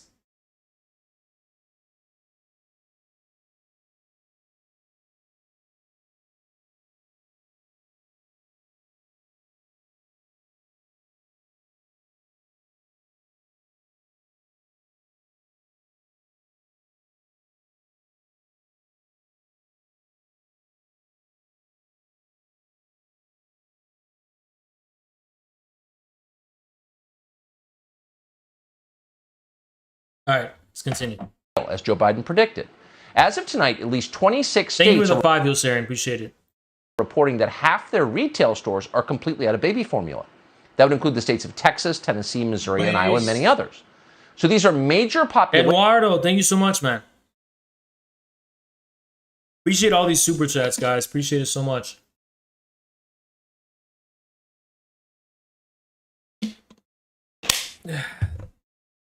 Centers without enough food for newborns.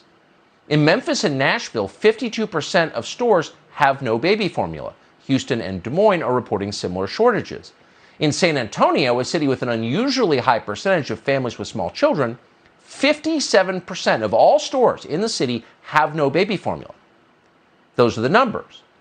Journalist Savannah Hernandez went to see for herself what the reality looks like. She went to 8 different stores in Texas, and not a single one of them had any baby formula to sell. Watch.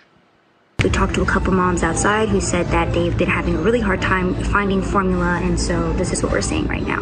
The second Target that we've been to, we first went to a Target in Louisville, and now we're in Frisco, and as you guys can see, it's pretty much the exact same thing here.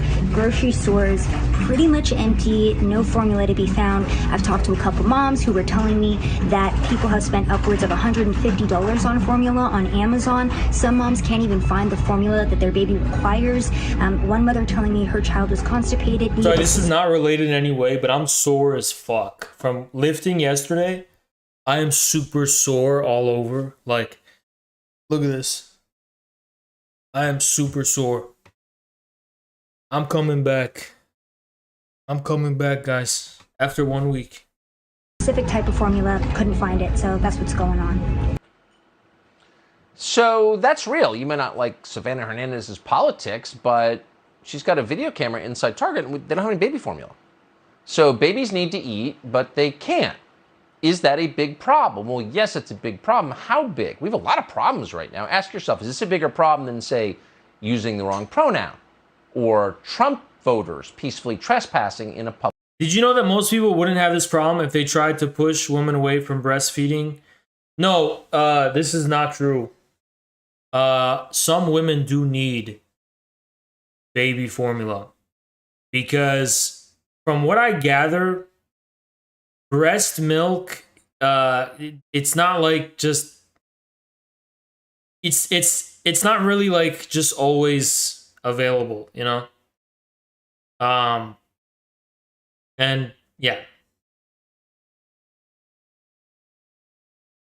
Yeah, and everything she consumes goes into the breast milk too. So I don't know if it's really a if in case you guys want to know this will tell you a lot. I was not fed any baby formula whatsoever growing up.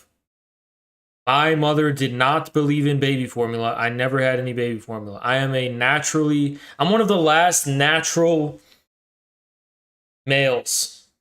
I'm one of the last natural human beings in America. Most of you guys are synthoids. You're artificial humans created from baby formula. And that explains why you're so fucked up in the head and shit. You know, I bet most of those Chaz people probably was mostly baby formula, you know?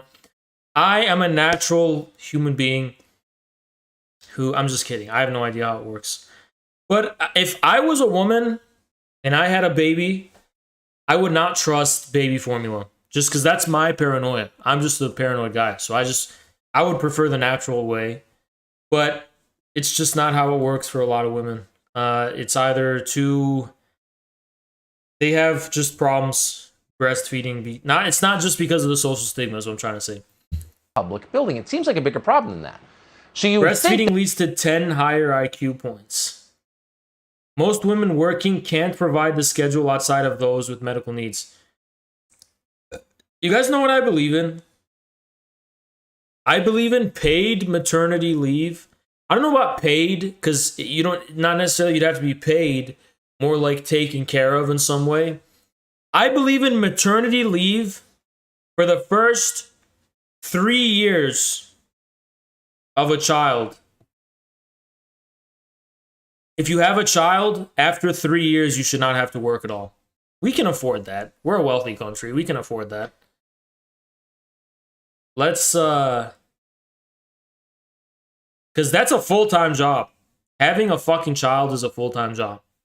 So if you have a child for the first 3 years, you should not have to work whatsoever at all. And maybe even 4 or 5, who knows, right? The Biden administration would do something about it, and they certainly could if they wanted to. They could do anything. Maybe 4 or 5. Because honestly, naturally speaking, you're not supposed to be fucking working while you are raising a goddamn infant. You're supposed to, you're not supposed to have to work as well. These are the people who claim to have the power to control global weather systems. My mother did have to work while raising me and my siblings, unfortunately. But yeah. The power to bend human biology to their will. We're a wealthy country. We can afford that. We can definitely afford that. Instead of giving money to Ukraine, we can just have, we just make families possible again. We can make it possible for people to have kids again. Wouldn't it be nice if we encouraged people to have babies? Just have babies. Have children. Be fruitful and multiply.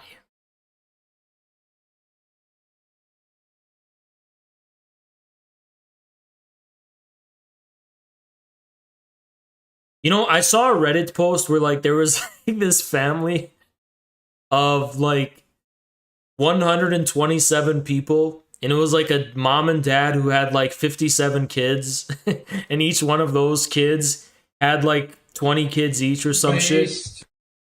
Unironic question. After an establishment purge, where do we put them? Should we support re-education institutions? Gulags? What do we do? I don't know. Let me just finish my thought. But thank you for the 5, and I'll answer your question. But thanks for the 5. But the fuck was I saying? Oh yeah, that Reddit post where there was a family of 1,000 people. They're all sitting on a balcony, And the Redditors were getting so mad. They were like, you pieces of shit, you're having too much kids. This is so irresponsible. And it was like this anti-natalist Malthusian Reddit. And when I see that, I'm like, damn, that's fucking based. I'm a Maoist. I want more numbers. More people, more numbers. Numbers equals victory for communism. We just have more babies. That's more people we can overwhelm the system with. For communism. So, okay, to answer the question of that fucking guy, unironic question, after an establishment purge, where do we put them? We put them in, we make a box. We just make a box, and we just put them in the box. And then they can fend for themselves within that box. And humans are creative creatures. I'm sure they'll get by fine. So we'll just get a box and put them in the box, away from the world. Thank you, Tac Mac. The US is a country with cheat code on money. Yeah, you just have to print it. So nothing is beyond the scope of their powers. And yet in this particular case, Joe Biden is in no hurry to fix the problem. In fact, he joked about it today. Watch. If we'd been better mind readers, I guess we could have, but we moved as quickly as the problem became apparent to us. Oh, if we'd been better mind readers. Get it? It's hilarious because actually nobody can read minds. Joe Biden's being sarcastic like your 14-year-old daughter. Lay off, Dad. It's not my fault. Okay, so Joe Biden does not read minds. But the question is, does anyone in the White House read newspapers or watch television news? Supplies of baby formula were down at least 20% as far back as January. That was not hidden knowledge. It was public knowledge. It was out there if you were looking. Here's one representative headline from the Fox affiliate in West Virginia, WVNS, back in February. Quote, what the baby formula shortage means for parents. There you have it. Americans were worried about not having enough baby formula. There was a shortage in February. But the White House wasn't concerned. And they knew. We know that for certain because Brian Deese, who's the director of the White House Economic Council, just admitted that he knew on CNN. Quote, we were aware. Thank you, Mark. Modern Maoists and leftcoms promote overpopulation theories. Yeah, not everybody who calls himself a Maoist is a real Maoist. A lot of times they're mentally ill. Thank you so much, Ron Miller. Appreciate you. A lot of the times people who call themselves Maoists, they're just mentally ill people. They're not even Maoists. Back in February. And we've had a team on this from the FDA and interagency process since then. Okay, so Joe Biden has been on this problem since February. So why is it still a problem? Why is it still impossible to buy baby formula in stores in San Antonio tonight? Well, the White House has an answer for that too. And the answer is greedy mothers. They're the problem. Like kulaks hiding grain, counter-revolutionary stop. Moms in this country are undermining America's baby Tucker. Gotta stop that. Formula supply. You gotta stop blaming us. Okay? These people hate Stalin. These were the people we purged. These are the people that Stalin purged, Tucker. They're not Stalinists. Stalin purged these people. But that's okay, we forgive him. They're, quote, hoarding baby formula. Watch Joe Biden's flack explain. But if you are a parent who's looking for formula right now, struggling to find what you need, do you have even a rough guess of how long these shortages are going to last? What should parents be bracing for here? Well, we've already seen an increase in supply over the past couple of weeks. What we are seeing, which is... She is so fine. This is a beautiful...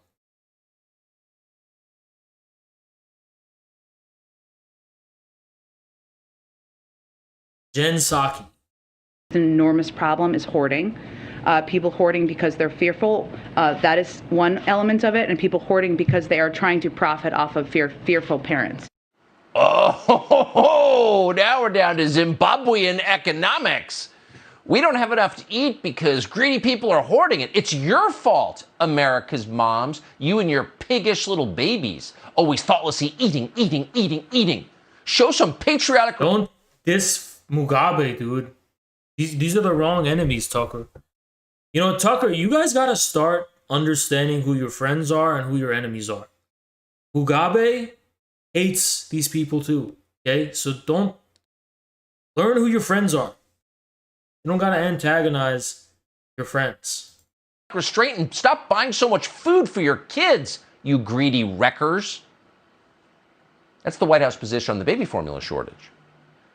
In fact, and it's possible this will not surprise you, the reality is just the opposite of what you heard.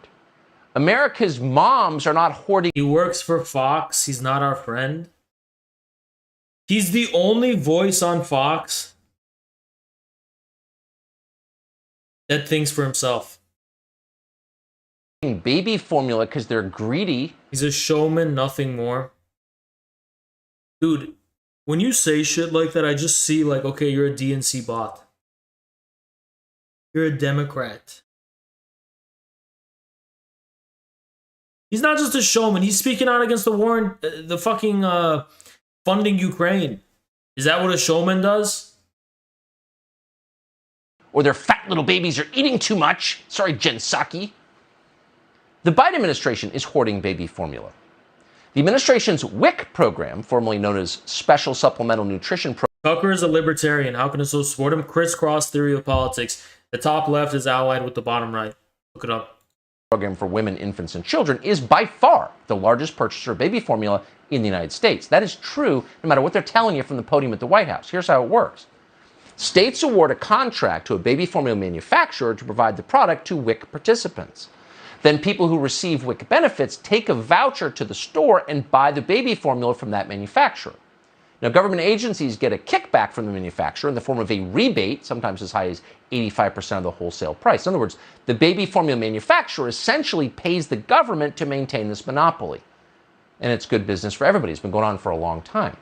The problem right now is that the Abbott Nutrition Company has made the baby formula for the vast majority of WIC contracts. The government had all its eggs virtually in Abbott's basket. Unfortunately, Abbott just closed its plant in Sturgis, Michigan because of contamination. And that means that millions of people who used WIC to buy Abbott products are forced to buy competing formulas, and they're doing it all at once.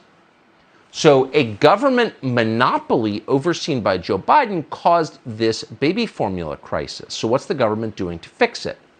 Well, here's what they're not doing. They're not invoking the Defense Production Act to manufacture more baby formula. Of course not. That's for Ukrainians only. Shut up, American moms. Instead, the Biden administration is doing the opposite, which is to say doing the unimaginable. They're shipping scarce baby formula to the southern border to benefit illegal aliens who have no right to be here in the first place. Now, we know this because of a Florida congresswoman called Kat Kamak. Here's the video. This got sent to me by a Border Patrol agent. Thank you so much, Mark. Yeah. And friend and enemy distinction is important. Yeah, you're right. This morning and said, this is disgusting. You will not believe this.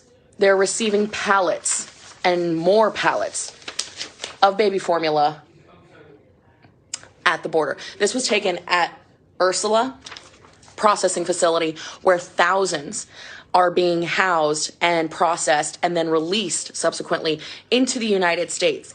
So think about this. This is what America Last looks like. That's real, by the way. The administration does not deny that it's real. Congresswoman Kamak also uploaded these two pictures onto Twitter. The one on the left is from the Ursula Processing Center at the border, shelves and pallets packed with baby formula, the congresswoman wrote.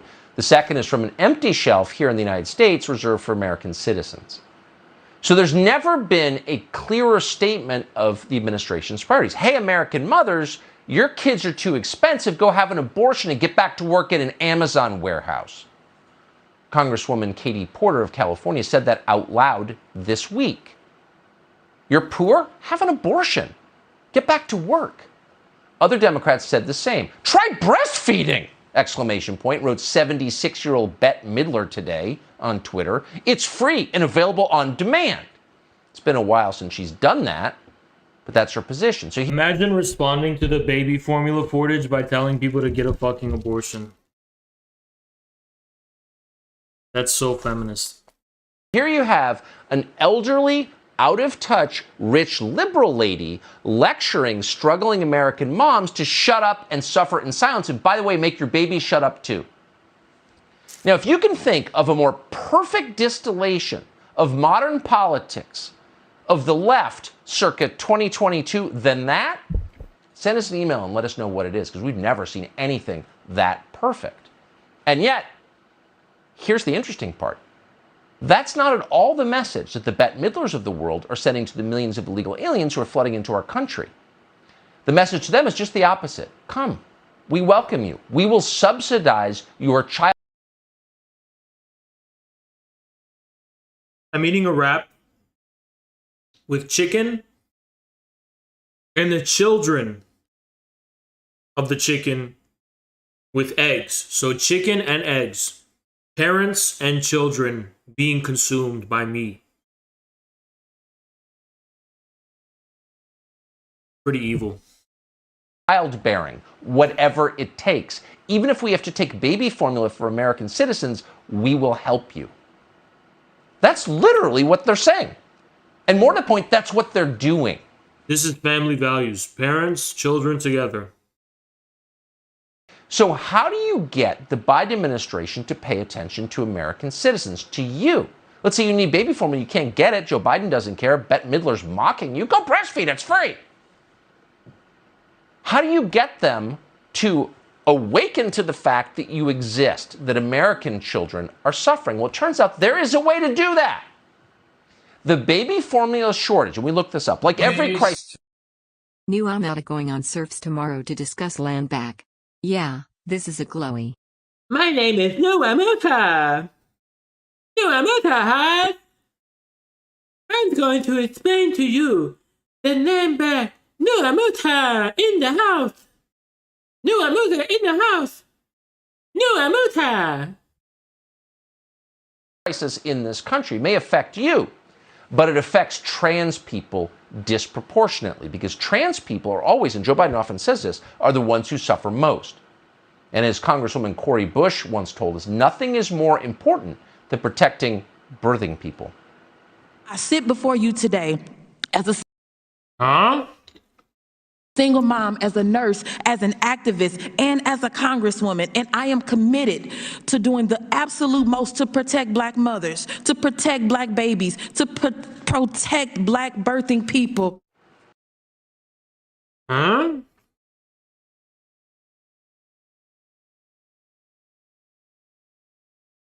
hell? Birthing people. Bruh.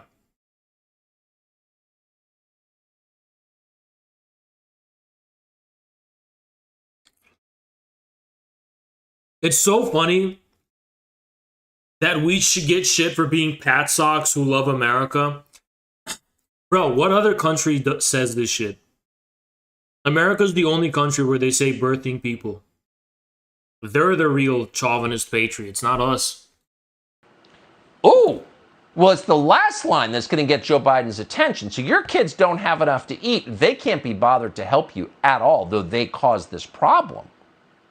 But once Joe Biden finds out that the trans community is suffering, once he sees the faces of that suffering, he will do all he can to help. He'll airlift those pallets of formula from the border and distribute them to... Bro, I'm trying to eat. I'm grossed out. Bro, I'm grossed out. I'm literally trying to eat. The many American trans mothers who need them. Once he sees these faces, and here they are, ladies and gentlemen, straight from your Calvin Klein ad.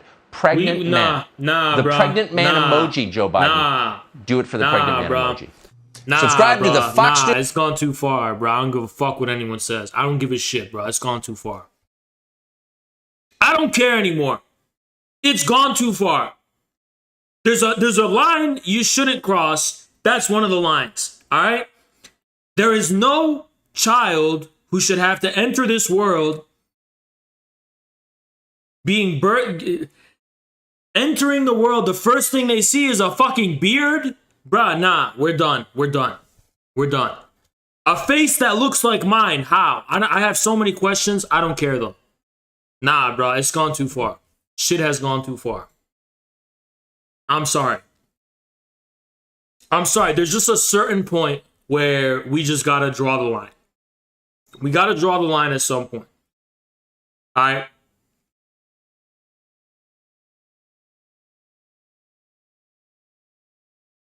That shit's too far. That's where I draw my line. I don't give a fuck. about the consequences. I don't give a shit about the consequences. I really draw my line right there. And, you know, I can't... There's only so much Haas can tolerate, okay? There's a limit to my ability to be a tolerant man. And that's one of those limits, okay?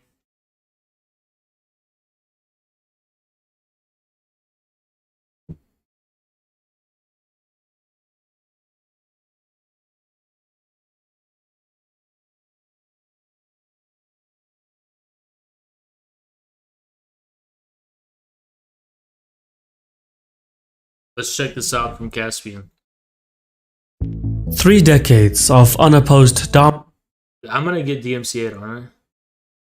dominance has allowed the United States to forge a network of alliances spanning the globe. Whether it's NATO, AUKUS, Quad, or major non-NATO allies, they are central to Washington's foreign policy. China, by contrast, has gone through great lengths to stay away from military alliances, choosing to go with neutrality and non-interference instead.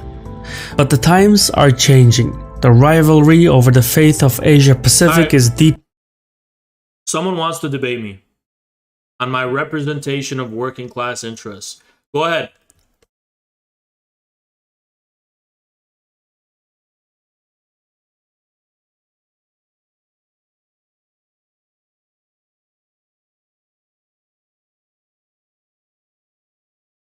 Go ahead. Speak.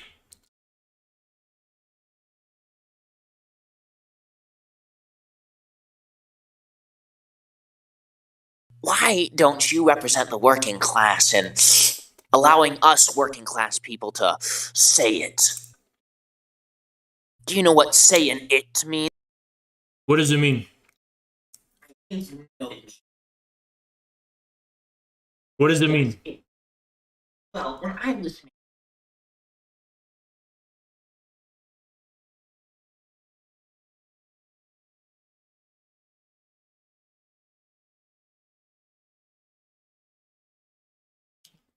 It means I don't want to take the VOD from today down, so bye, bitch.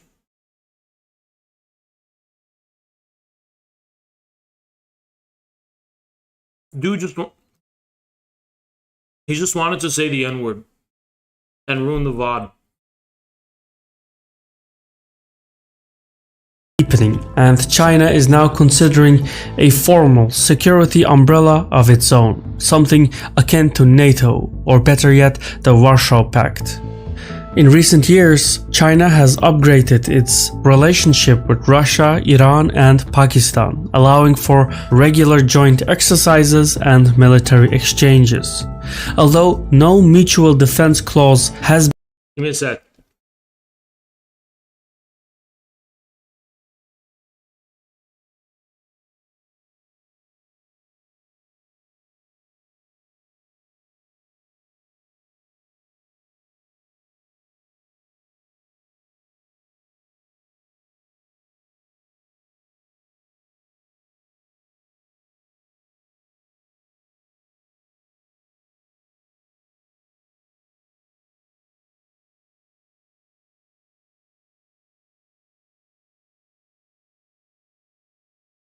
Based map. Based map. Based map. List of based countries map. List of based states.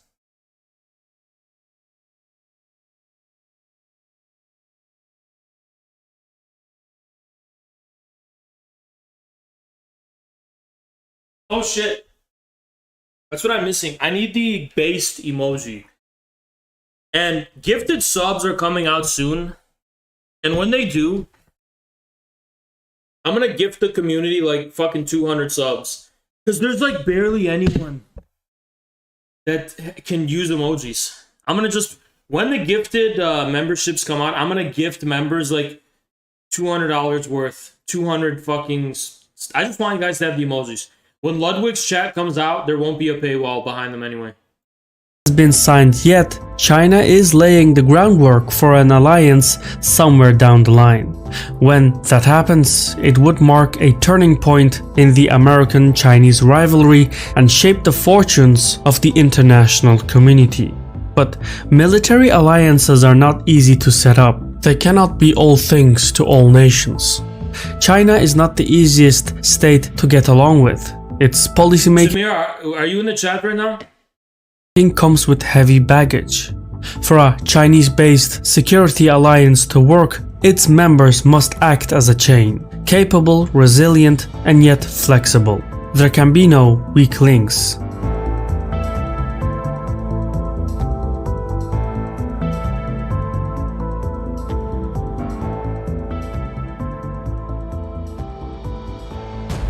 Today's video is sponsored by Conflict of Nations. Nobody cares. Use of gift.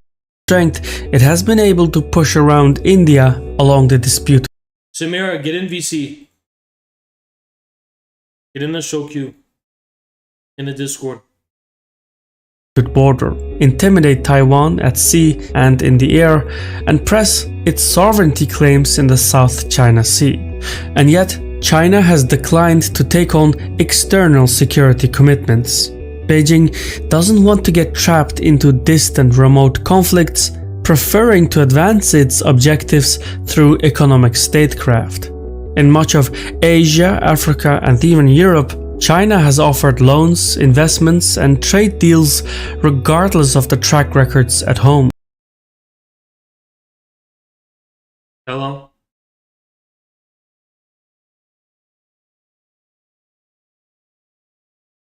Hey, can you hear me? Yeah. All right, what's up? Long time. Yeah, it's been a really long time. Yeah, what's going on? Are you watching what I'm watching right now? No, I'm not. Apparently China wants to form its own military alliance. With? I don't know. Russia, I guess. I don't know. They're not really telling us. Russia I know mainly. that they talked about a security alliance. Is that technically the same thing as a military alliance? I don't know. You know, you always ask me questions which are like, you're like a teacher trying to be patient. Interesting. I mean, it makes sense because, I mean, the US has the Quad, right? Yeah. And then also the Indo-Pacific strategy plus AUK US or something like that. So it makes sense why China would feel like they need to form some sort of military alliance. However, I do not think it will include Russia. So let me ask you another question. Why do you think Madison Cawthorn lost? Do the smear pieces actually work? Oh, yeah. Oh, yeah. People are that fucking sure. stupid? People are genuinely that stupid. I was very upset hearing that news because, I mean, it just showed me that Americans have a long way to go before they're woke in a good way. That's what I thought. People are too retarded. Yeah, because, I mean, look at what happened in the 2020 election, right? You had two candidates that were awful, but Americans were still bullied into voting, and it turned out to be one of like a record election with super high voter turnout. And I actually advise people to stay home. I said that's why I gave a lecture and I said we need an authoritarian propaganda machine just so people know how to think critically. Because in China they can think critically, Russia they can think critically. Seems like everywhere in the world where there's state propaganda that's explicit, everyone can think critically. Only in America are they retarded and they can't. You know, I've thought about this a lot since I was in high school because in high school and middle school, I didn't really care about doing well because it was all about memorization and being a robot. You're not taught to think critically or analytically in the US. All right, now it's time to talk about all of the gossip. Oh, yeah. And rumors. Okay. Because there's been people spreading a lot of rumors that you're an agent. Yeah, I'm not CIA, guys. I mean, that's ridiculous. I'm not a Fed. Well, are you sure? I've been in this for, I've been in this, I guess, movement hold on. or, yeah. But there's a wise guy, wise man, and he's really credible. Mm-hmm. And he said that they recruit from beauty pageants. Yeah, that's bullshit. That's bullshit. The guy probably watched like Miss Congeniality. Have you seen that movie with Sandra Bullock? Where an FBI agent, she was an FBI agent sent to infiltrate the Miss United States pageant. It's really funny. But no, they don't recruit from beauty pageants. Also, the pageant organization that I was with was the Miss World organization, which is based in the UK. So I doubt the CIA would be recruiting from the Miss World organization. Plus, what do you say to the allegations that you're corrupting me and I'm going astray because of you? You literally don't listen to me ever. For example, it's a fight to get you to like listen to me. I mean, politically, I think that you're more malleable, but I mean, in terms of culture, I mean, you just don't fucking listen to me. I've tried a lot, but how am I malleable politically? I feel like not malleable in terms of ideology, but when I give you evidence, when I make a claim and provide evidence, you are likely to change your view. I mean, you usually come around. I don't believe that. There's been a few cases. Like, name one. Indo-Pacific versus Eastern Europe? No. I've never compromised on that. Oh, really? Because there was a stream that you did the very next day where you said the words, the Indo-Pacific is the most critical geostrategic region in the world. No, I wasn't talking about that. Anyway, Anyway, let's go back to the allegations. Anyway, so I was Miss New Jersey in 2015. Prior to that, I was in university. I had studied IR and poli-sci, but at a business university. So it wasn't like a crazy IR program like the one AOC went through at Boston University. You know, I went to a business university. But then, yeah, after that, I won Miss New Jersey.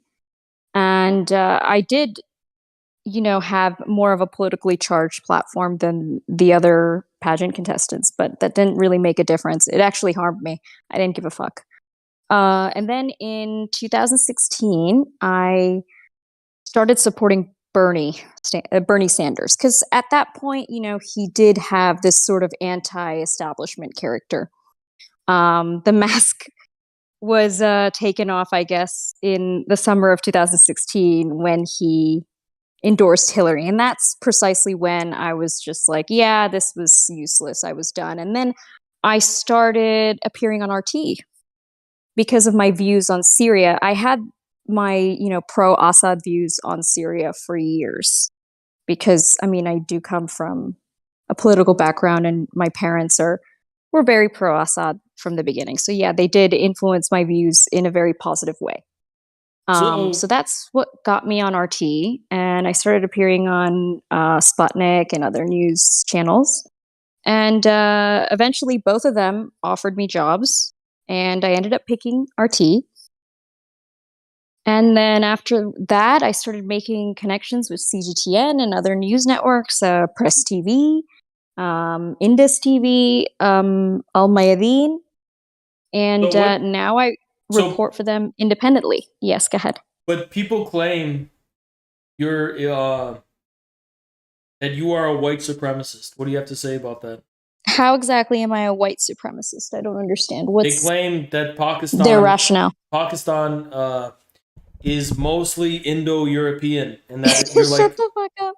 You're an Aryan supremacist. Okay, so technically, that would make all South Asians, not just Pakistan, Indo-Aryans. So no, I mean, I feel like that's something. No, they're basically saying you're not a POC because you're Aryan. Who said that? I have not seen. I've seen it. It's all over.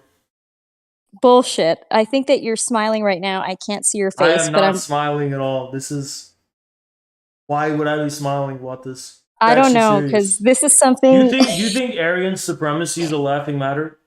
Yes, No.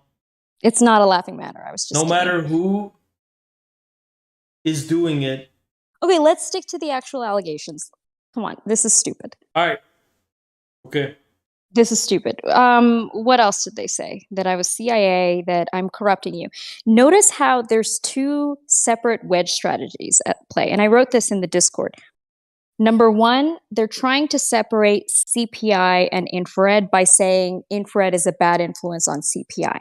Number two, they're trying to split up our trio by saying, either one or of two things.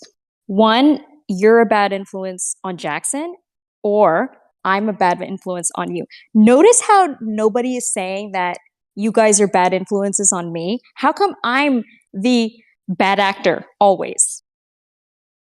Why am I why do I piss people off so much? Because the I have Daily an Beast? answer. Yeah. Misogyny.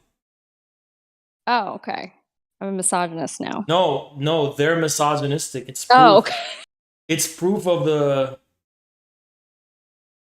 It's and just it's the the fact that anti-woman I agenda. go against in terms of identity, I go against all of their preconceived notions of what a beauty queen should be like, what a Stalinist should look like, what a Muslim should act like, what a outspoken female should be like. I'm very confusing for them. And I think that's why I pissed them off. But it's not a coincidence that the Daily Beast singles me out as a particularly bad actor, that I'm the worst out of all those people, Lee Camp, Danny Haifong, etc., Max Blumenthal. And then, these feds are trying to split us up by saying, basically, I'm the bad influence. Isn't that weird? Like, you're not a bad influence on me, but I'm a bad influence on you. That's what they're saying. Yeah, and the funny thing is I am actually a bad influence on you. How so? I don't know. Many ways. I know what you're alluding to, and I'll just What I are don't you know. talking about? I have the right to remain silent. I have no idea what you're talking about. Okay, But sure. anyway, yeah. I was talking about like how I'm making you more like toxic and hostile and stuff. I am emboldened by the support I'm getting lately. No, okay, no, I wouldn't say that, because I was pretty toxic before. I don't know. I have no shame in being toxic. It used to sort of hit me afterwards, after all the backlash, but now it doesn't anymore. But yeah, your favorite feminists like really fucking hate me. Stop. Yeah. Who else? No one hates you. Okay. Well, some people do, but some people just are misunderstood about you. Yeah, I think that's the case. I mean, I unite the left against me, which is interesting, right? Yeah, I think more people would like you if you were more fairly represented. Who's unfairly representing me or misrepresenting me? Excuse me. They're all unfairly misrepresenting you. The feds. Yeah. Yeah, I mean, they're astroturfing you. spreading lies about me. I just infuriate them so much that they get triggered and they go against me.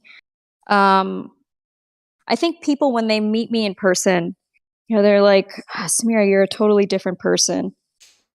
Yeah, what did I tell you in the car that you got mad about? I don't remember.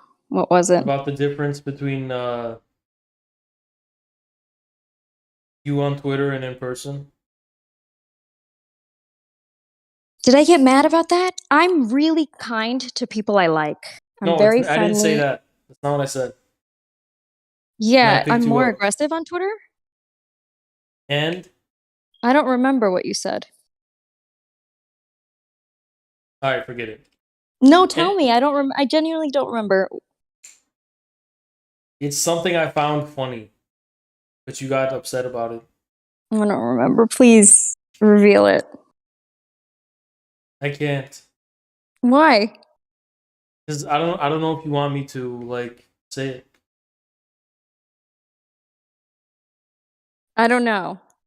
Like, did I actually get mad, or was I just like flirty I don't know. mad? It's like thank you, Moral. I appreciate you. Samira is like a I think I was subconscious just liberal flirty detector. mad. Just put here in a room and all the closet libs come out. True. Thank you I don't so know. much, Chris Moore. All right, I'll give you a hint. It's like about how you appear on Twitter versus in person. Oh, like I'm super arrogant. And oh yeah, because okay, yeah, this is gonna piss me. No, fuck you for saying that. I don't want to talk about it. Yeah, That that's what I really thought. pissed me off. I really wanted to get out of the car.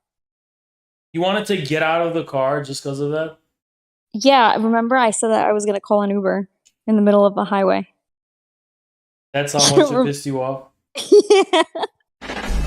Thank you, Sean. Appreciate you. It's because I have You such. threw So Cyberson what he under said the bus when was, Cyberson has done nothing but defended you against haters. like, Tell I'm short. Voidborn to tell Cyber I'm what his short associate and said I'm to very Voidborn. skinny. Don't So burn people on a whim. Yeah, that I was it. project I a said larger. all I said was that it's so funny how aggressive she is on Twitter, but like she's so small in person.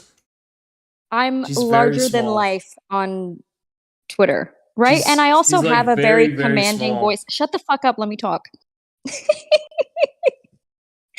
Sorry, I didn't mean to be rude. Look how much she hates feminists so much, but look how she fucking acts.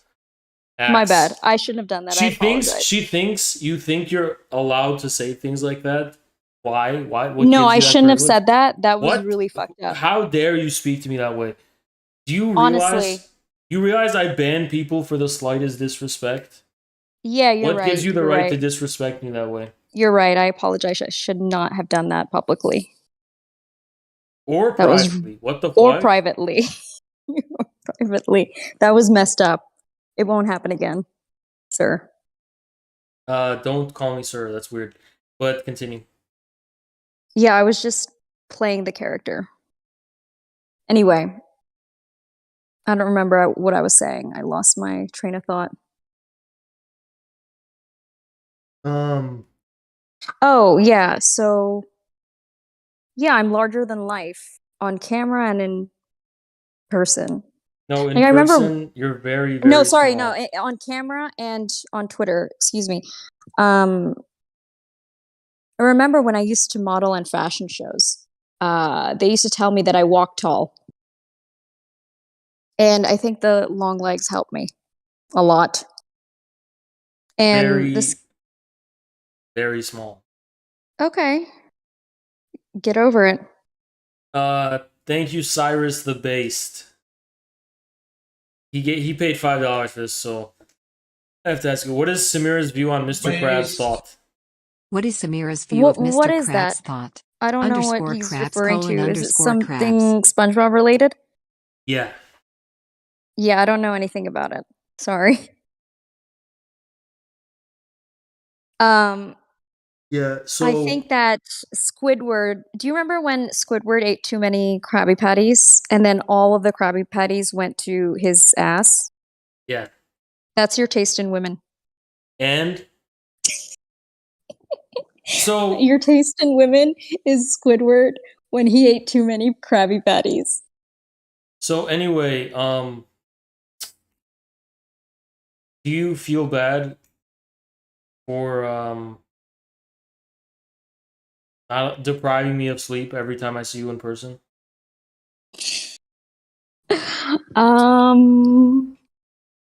No, it's kind of annoying How many much you sleep. how many hours of sleep do you get a day? 3-4 hours max. And how many hours do I, a normal grown adult man? You need at least 8 to 10 hours of beauty sleep. And I know your schedule, right? I know you go to sleep between 4 a.m. and 6 a.m. and you wake up at like between 2 p.m. and 4 p.m. Is that accurate?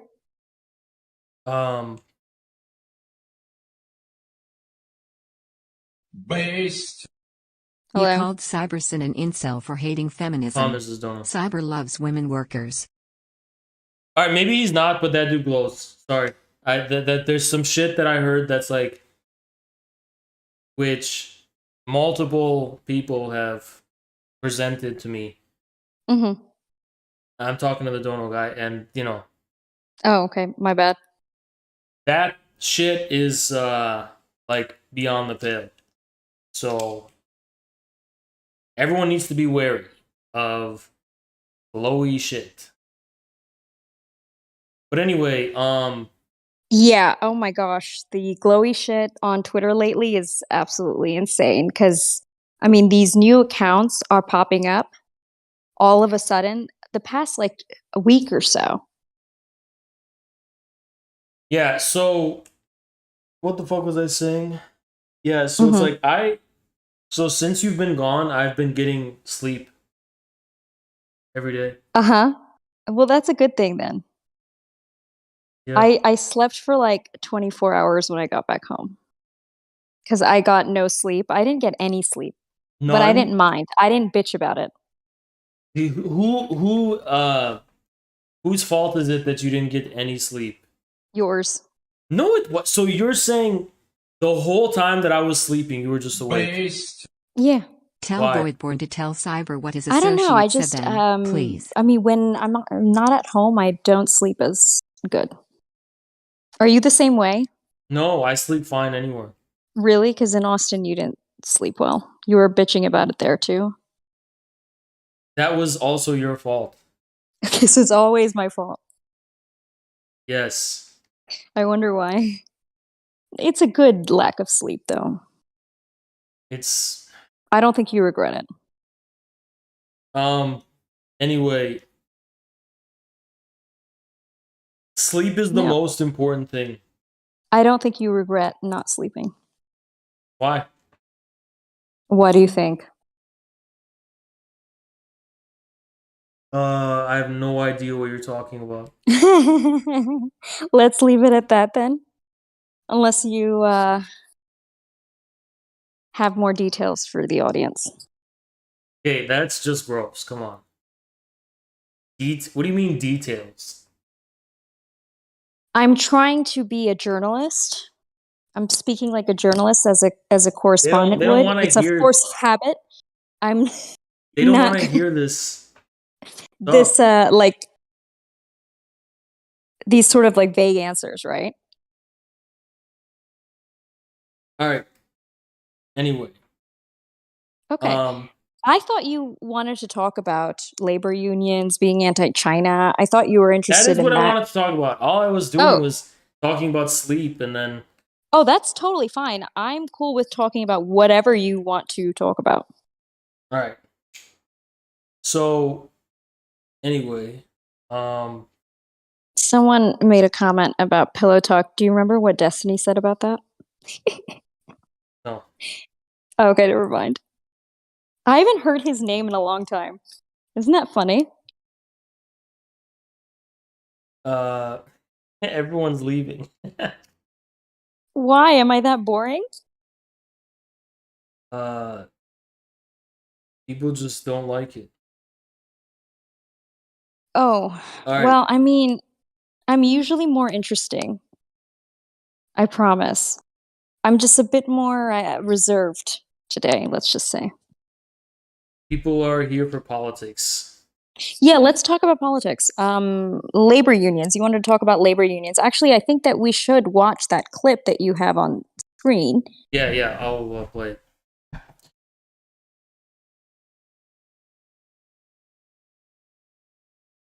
Let me to say something to Nancy Pelosi. We have taken back our party.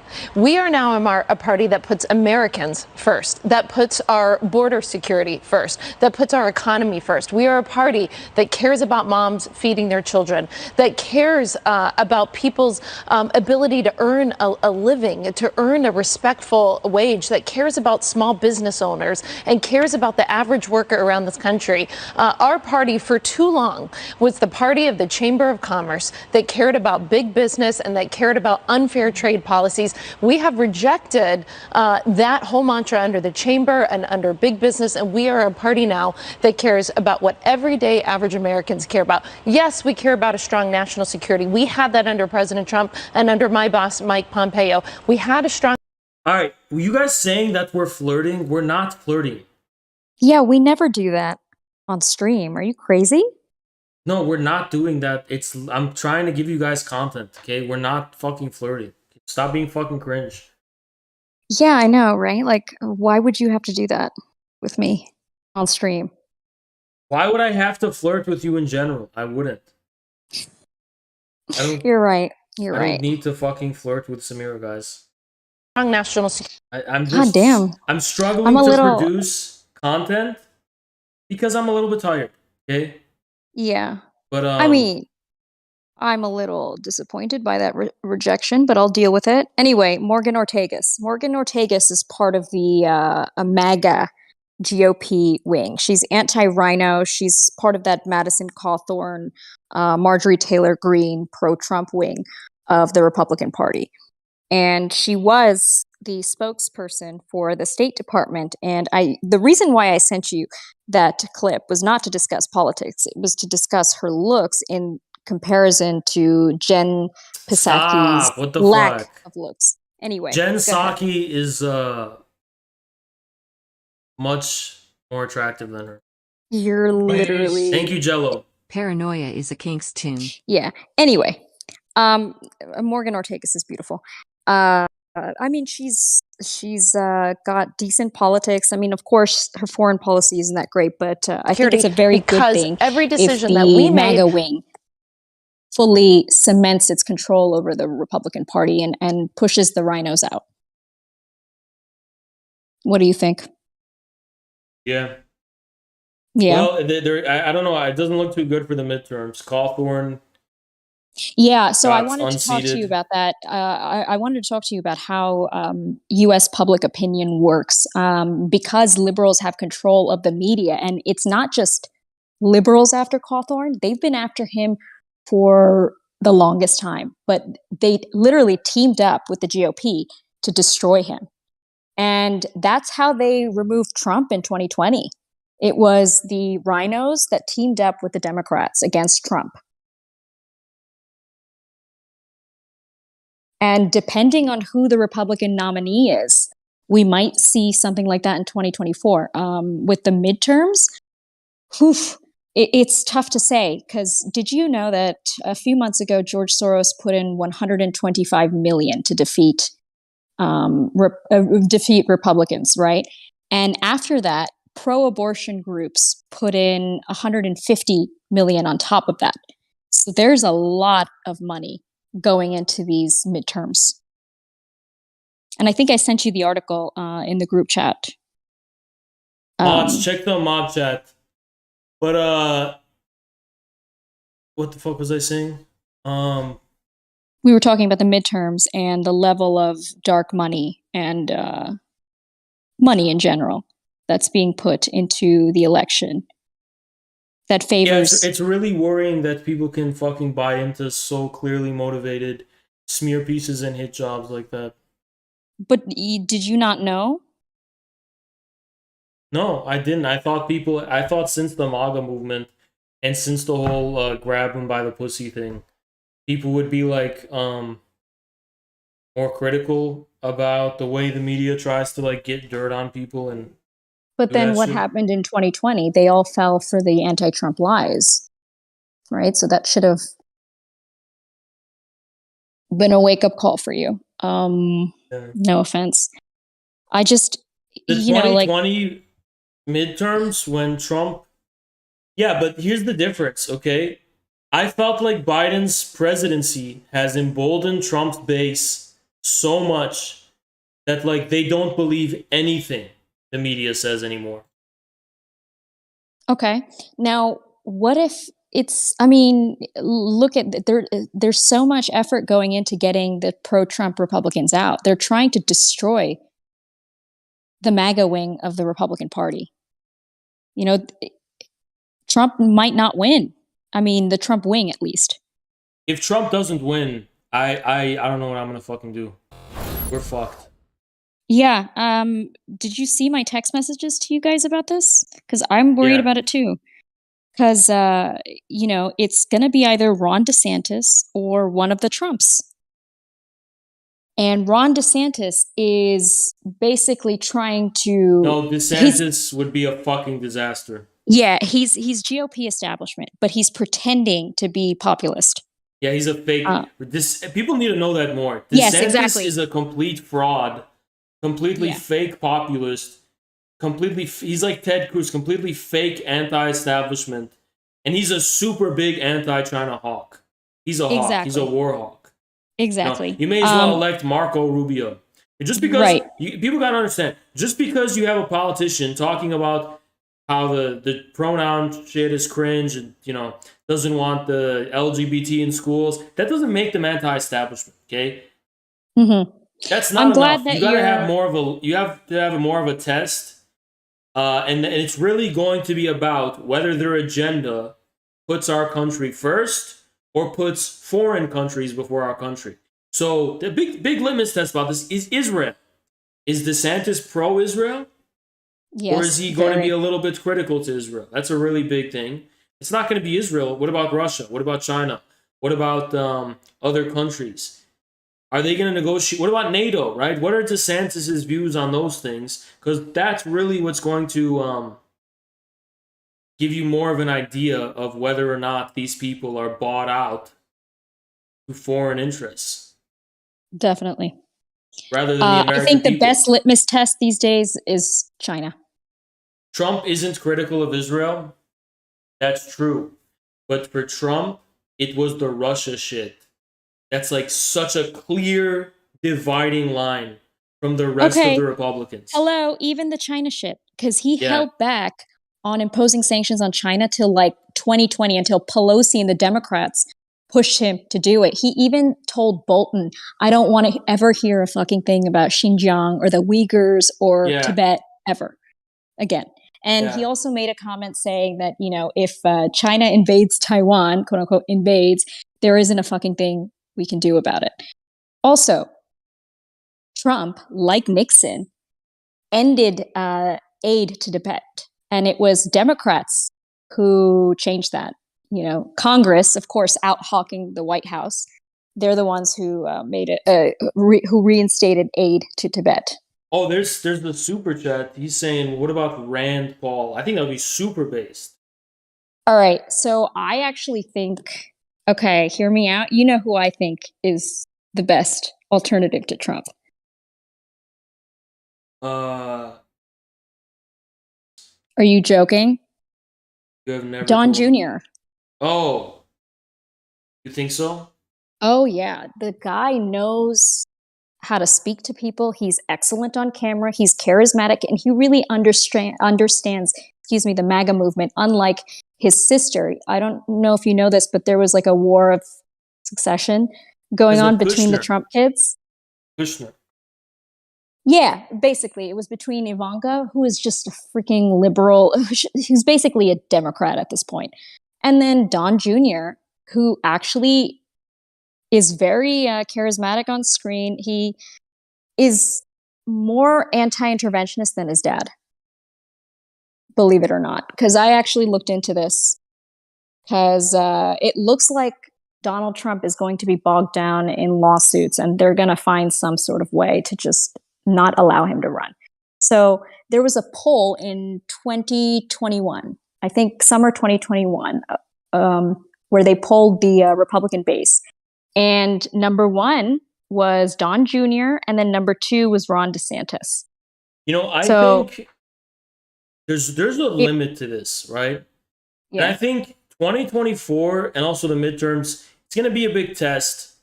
And there's going to come a point where we have to start asking the question of, do we just outright, like, literally live in any other kind of authoritarian state where, like, not even the so-called democratic process is even possible? Because I think I'm not there yet.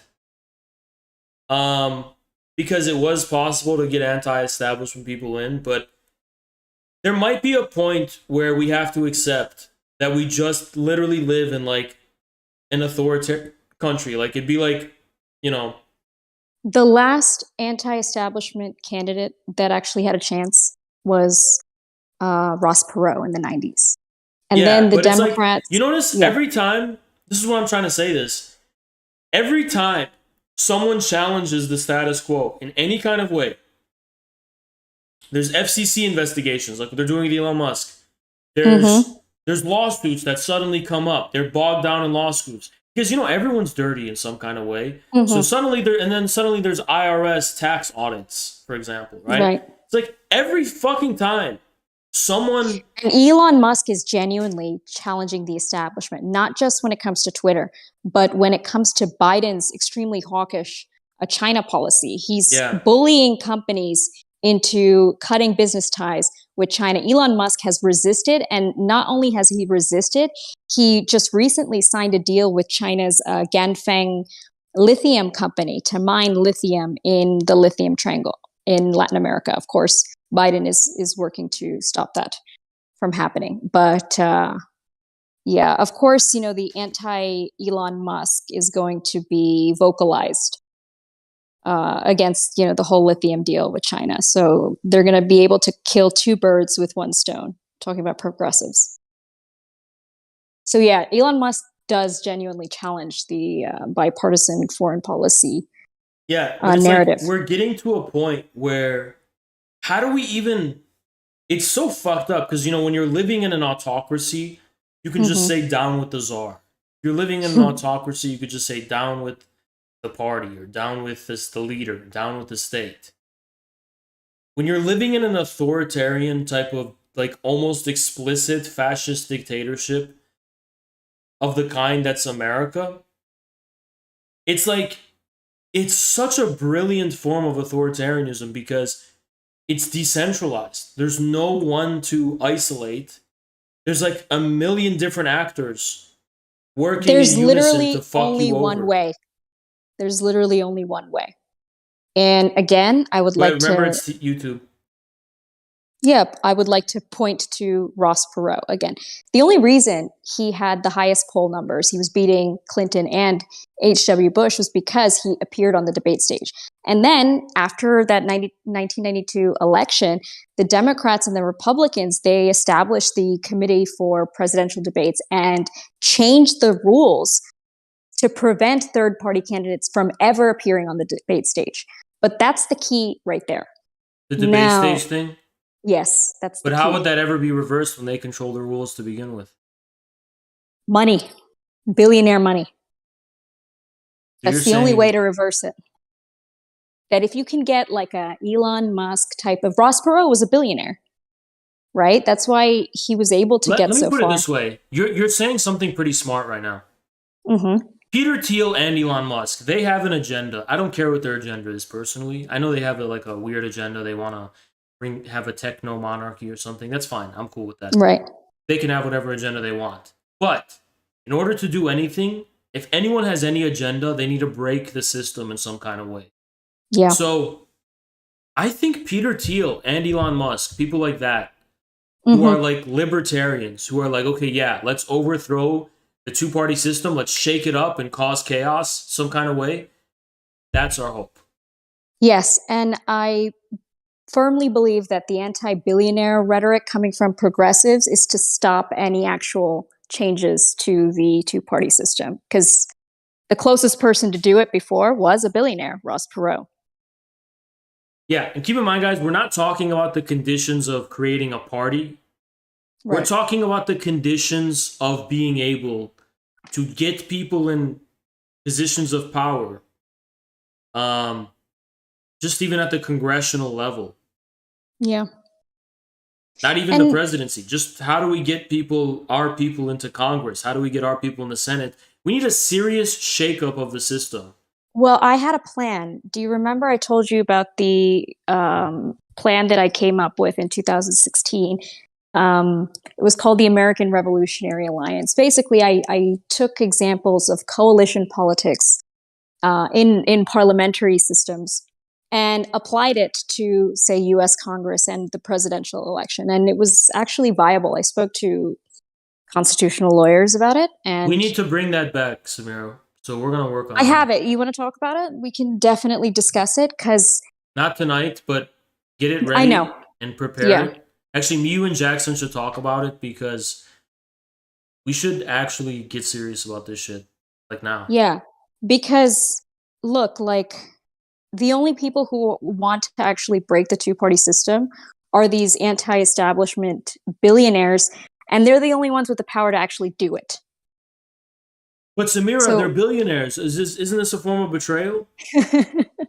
So stupid. According to progressives, who always want to be the victim and they never want to win. So, of course, they go with this, like, self-defeating nonsense. It's just And by the way, if you guys don't believe what we're saying here, I want to pose to you a challenge, and I want to pose to you a question. Can you name me a single instance of history where there was a revolution that was not precipitated by factional conflicts within the ruling class? So we all know that's how the French Revolution happened. It started within conflicts within the ruling class. We have to take advantage of it. The Russian Revolution was exactly the same thing. You want to know why the February Revolution happened? Believe it or not, it wasn't a spontaneous revolt of the workers. It was a bourgeois revolution. Why? Because there were factions of the bourgeoisie in Russia and internationally who were against the Tsar. Those contradictions are what toppled the Tsar. So, and then in Mao's case, you had a collapse of the state already, and it was a warlord era. Actually, the CPC allied with some of these warlords, believe it or not. And Mao called them the patriotic bourgeoisie, who were allied with the Communist Party. I don't think that's going to be Musk or Thiel, for anyone who wants to take me out of context and misquote me. But I do think we have to start looking at contradictions within the ruling class if we want. I already have, and I can give you some details. No, George Soros. I'm aware of these contradictions too, but I'm saying in real time, we have to see that as a crucial part of how we engage in reality. Are you... Okay, so, I mean, I've always naturally looked at these things. I assume that other people did. Is that not the case? Like, people know that, for example, there's contradictions between... Sounds like a good podcast Bezos, topic. Musk. That's what you're talking about, right? I'm talking about the level of political influence, say, Soros has compared to the level of political influence Bezos or Musk. All right, do you know about BlackRock? Yeah, I know that they are in like a feud with the Soros wing. Yeah. I know that much. Didn't I tell you about that? No, I knew about that. I keep track of this shit, but go on. Someone is saying Rand Paul ran and made it to the 2016 primaries. I think Rand Paul would be an excellent guy. Yeah, Ron Paul tried to do it a few times, and it didn't work out. To the 2016 but Rand Paul primaries. actually made it to the primaries. Same I think he would be plan is also based. You don't remember Ron Paul? Ron Paul was in the GOP primaries. Not in 2016. And obviously not, but in 2008, 2012. He's too old now, isn't he? Yeah, but I mean, that doesn't say, like, that doesn't really make a difference. Son. Rand Paul was like he was laughed off the stage because, I mean, no one cared about him. Trump was on the stage. Don Jr. is better than Rand Paul. Here's the thing. I've said this to plenty of Republicans. I said that Trump's biggest mistake was filling his administration with GOP establishment figures instead of libertarians. So what, say, Don Jr. would need to do. The Soros what Don Jr. would need to do is actually have someone like Rand Paul or Thomas Massie as his vice president and have those libertarians. Yeah, but what I was trying to tell you is that something happened since 2016 that makes Rand Paul very relevant again. And we can't talk about it on YouTube, but it's something that Trump was very weak on. That's very popular among Trump's constituency, but which Rand Paul was very much at the forefront of. Okay, what does Ron DeSantis stand on that same thing, same issue that you're referring to? They don't really trust him because he wasn't as quick as Rand Paul to point it out. Trump's base likes Ron DeSantis, unfortunately. They really like him. And if we don't get a Trump in 2024, it's going to be Ron DeSantis, unfortunately. Rand Paul just doesn't have the recognition. He doesn't have the power, the level of influence. Why does DeSantis have so much recognition and not Rand because Paul? of COVID. Because of COVID. But Rand Paul, we can't talk about it on YouTube, but Rand Paul was way more famous because of that. Maybe on the fringe, right? But in terms of like, if you look at it from like a mainstream Republican's perspective, a regular American Republican won't know who Rand Paul is, but they know who Ron DeSantis is. You know what I mean? Fuck. Like Rand Paul, you know, he is a libertarian. Libertarians don't get as much mainstream media coverage, whether it's Fox News or CNN, as mainstream Republicans do. And until COVID, Ron DeSantis was a mainstream Republican, but he used COVID to posture as this sort of populist MAGA guy. Like kind of like what Ted Cruz was doing for a while. You remember that? But I mean, everyone saw through that. But the MAGA movement is huge. It's still big. And I'm really hoping that Ron DeSantis doesn't fool Trump's base into thinking he's anti-establishment. If you look at, like, go through Don Jr. The thing that makes me so pessimistic is it's like there's always a way for the people who are already in power to just be in power again. Like, even when Trump got elected in 2016, it was because of Sheldon Adelson. Okay. Right? It's like, it almost seems like there's never anyone who actually gets in power and stays there who, like, threatens the system. Like Cawthorn, he got voted out in the primary Look at what they tried to do to Matt Gaetz after January 6th. They tried calling him a pedophile. They said that he trafficked young girls or something like that. The allegations all proved to be false. But then, you know, the second those allegations were made, you had all of these people on social media parroting them as if they were already proven true.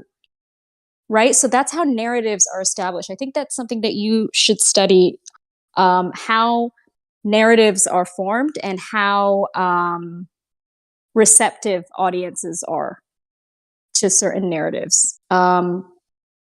It seems like the anti-establishment cause.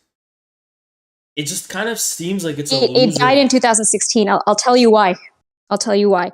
Do you remember how much third-party energy there was in the 2016 election? No. I do. It was pretty significant. Hold on one second. And then in 2018 and then in 2020, all that third-party energy mysteriously died. So what happened between 2016 and 2020 that could have killed off all of the leftist third-party energy that was built in 2016? Bernie's I'm asking betrayal? you. No, something in 2018 that brought back all of the squad. Yeah. The squad. Isn't that crazy? So all it took was the squad and a few like Vogue magazine covers and Netflix documentaries to bring all of that, to kill all of that third-party energy that was built in 2016. We had never seen that sort of third-party energy since like the 90s. It was actually, it had potential to grow into something big.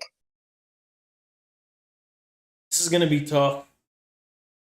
This is going to be so fucking trust tough. me. This is why one of the reasons why I actually got into media because I felt like I could make more of a difference geopolitically than actually changing the two-party system that's been fortified to such an extreme level It's that like I'm just throwing the idea out there. I'm not there. I'm still in the whole kind of third party populism stuff. But I'm just throwing it out there. What if the answer is Tekia? Tekia, where you blend in with the establishment and right at the opportune time you knife them right in the back. Like I you think the play the billionaire, long the game and you anti-establishment infiltrate. billionaire. And then at the right time, when they just give you enough, you just stab them right in the back. Yeah, fuck you, bitch. Okay. I actually think the anti-establishment billionaire method is the way to go. I'll tell you why. Remember in 2016, the 2015 Republican primaries, everybody laughed off Trump. They said, oh, he has no chance of taking on the GOP establishment. He has no chance of taking over the party. And look what happened.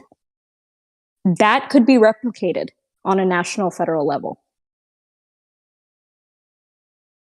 But if I become too black-pilled and convinced that the American people are too scared to go anti-establishment and they're always going to side with the status quo and they're always going to side with the establishment somehow, then we have to give them what we want and do takia within the establishment.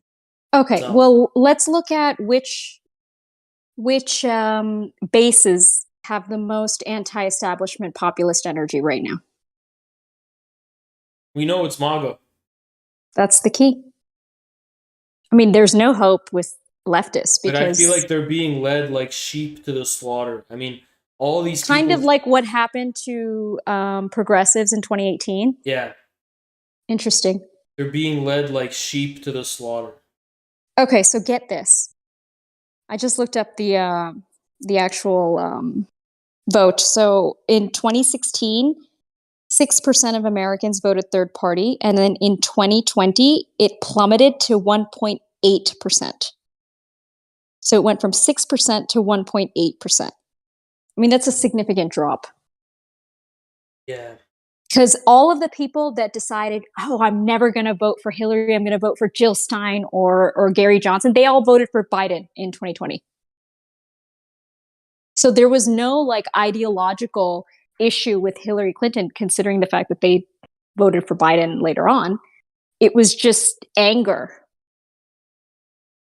regarding like Bernie getting fucked over that made them go against Hillary. So like they're not ideologically principled. You get what I mean? Yeah. He's the I know that it's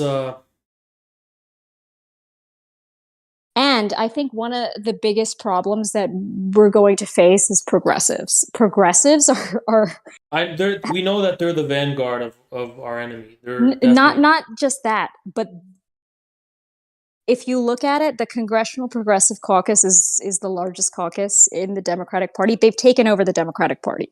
They're going to pretend and say, you know, like, oh, we have it, so they can make excuses for not backing progressive causes. But at the end of the day, if you look at the makeup, the ideological makeup of the Democratic Party, progressives are in control. You know, 2016 had changed everything for me. Yeah. And you know what I'm really worried about is I don't know if I've underestimated the extent of the counter revolution for the past 6 years. I think you have. I can say that they with have really certainty. Committed all of their resources and really buckled down to make sure nothing like that could ever happen again. Mm-hmm. Yeah, they have. And here's what makes it worse. Not only do these progressives have control over the Democratic Party, who have cultural power, media power, etc., but the biggest billionaires, the most influential billionaires, are actively backing their causes and organizing on their behalf. Not just in the United States, but all around the world. That is what we're up against.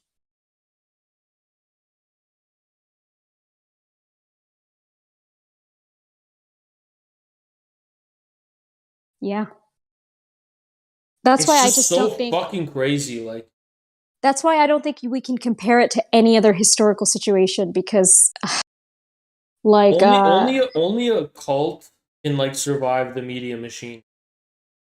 A real cult, like someone, and it's when I say a cult, I mean like a constituency that is so loyal to one media machine, apparatus, and movement that any smear job and hit piece that comes from the mainstream media, they'll shut their ears to it and say, nope, we don't believe any of it. well, good None luck. of it. Good luck with that. That's why Americans are taught to be individualistic. So they have no sense of loyalty. You get it? Yeah. Unfortunately. So, and I mean, you saw with the whole retweet situation, everybody was inclined to like Isn't denounce that me. so despicable and disgusting? Yeah, You they didn't have retweeted to. one thing and that was enough for But there these was no fucking like, cocksuckers to fold. These pieces of yeah. shit.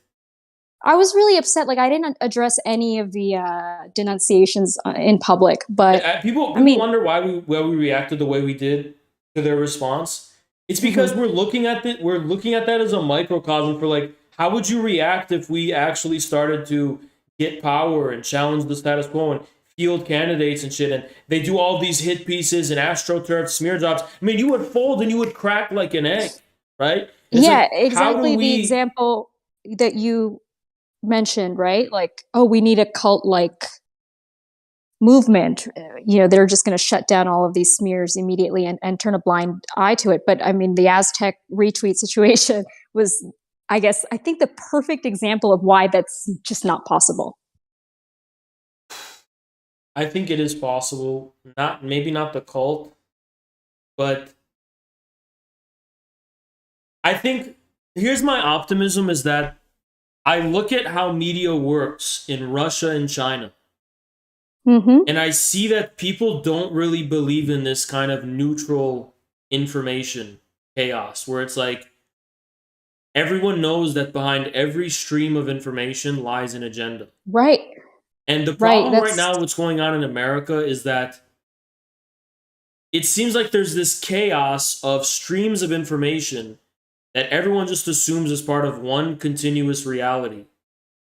That's not an agenda, but it's just random shit coming from nowhere, right? I think the biggest problem, maybe I'll simplify it, is that people think that the news that they're getting, I don't know, is actually unbiased. Well, In it's not Russia just and a matter of China, unbiased, but it's like they basically have such a profound level of alienation between them and their own individual experience and the mhm. information they get from the outside world that they just it's almost like they see every piece of external information that is slightly legitimated to be like the voice of God. Yeah, It's like they're yeah, and isolated, they're alienated and that's isolated with their own individual continuous experience, and then every other form of information is like the voice of God. So it's like it's extremely easy.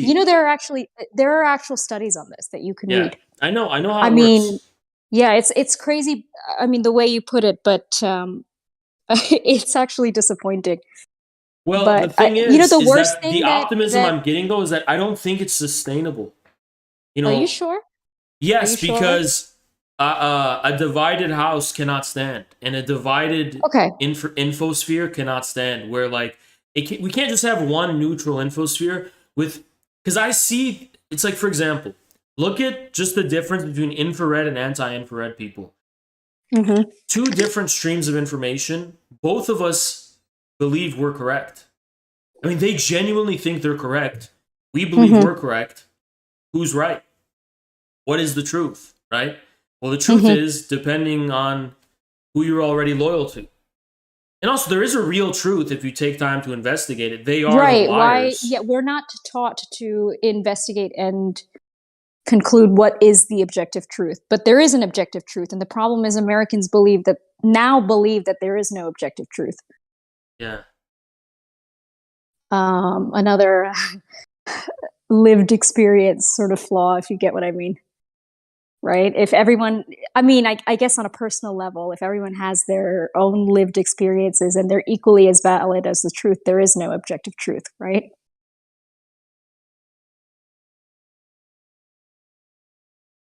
Yeah. It's like, it's fascinating. It's depressing. I wanted to give you an example. When Democrats and liberals were completely like on a power trip over Twitter, they said, hey, create your own platform if you're upset about getting banned. So conservatives did create their own platform. It was called Parler. And they, all started going on Parler. Parler was growing at a crazy level.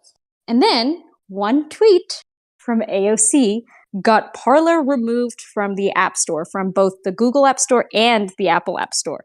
And that was the end of Parler. The CEO of Parler, went to court, but of course, all of these courts have these liberal Democrat judges. So they threw the cases out. So, I mean, you can't even go to the justice system. Yeah, right? I know. I mean, it's insane because that was what they were organizing on, Parler. But I one really think single that tweet. my optimism, though, is that we're going to have to come to this decisive confrontation where there is going to be a different information and media culture. Maybe this will correspond with Web3. Yeah, because I was going to ask, That is what's going to happen when infrared gets big and like AOC writes a tweet, hey, like this hosting platform, you should remove infrared from your server or whatever and remove the website entirely. Yeah, I mean, what happens? I know, but I think that's not. So censorship is one issue, but another issue is the kind of misinformation thing where the media can just end anyone. Like, look what they did to Madison Cawthorn, right? Yeah. So there has to be you a also way have to consider the appetite for news when it comes to Thank you, Americans. vegan Americans have a cyclist. very Asked low Twitter if appetite he for should news. sell Tesla They don't stock care as about if it. it It were a doesn't game. like they see Why? news as not Because affecting his them. So selling that there's no stock would have genuine otherwise sort of crashed the company. I don't know It's called appetite moral for it. anti-realism. That's Thank you so something much, Chris. Yeah, I you mean, can look into. well, I'll tell you what it is. You're right. Most people don't give a fuck about the news at all, but it's Mhm. like it does make the difference. What they see makes it just tips it in that much direction where they're like, oh, this guy's. Let's say they look at Madison and go, oh, this guy wears a dress. He must be really weird. And they're not gonna. They don't care to investigate it, so that's all they're gonna fucking see, right? Yeah. I mean, So remember there that has old to be this thing that happens in American history where people have to somehow become invested in politics in ways that they never were before, or at least understand the inherent relationship between the internet, information, and politics. unless there's a massive economic crisis, I don't think that's going to happen.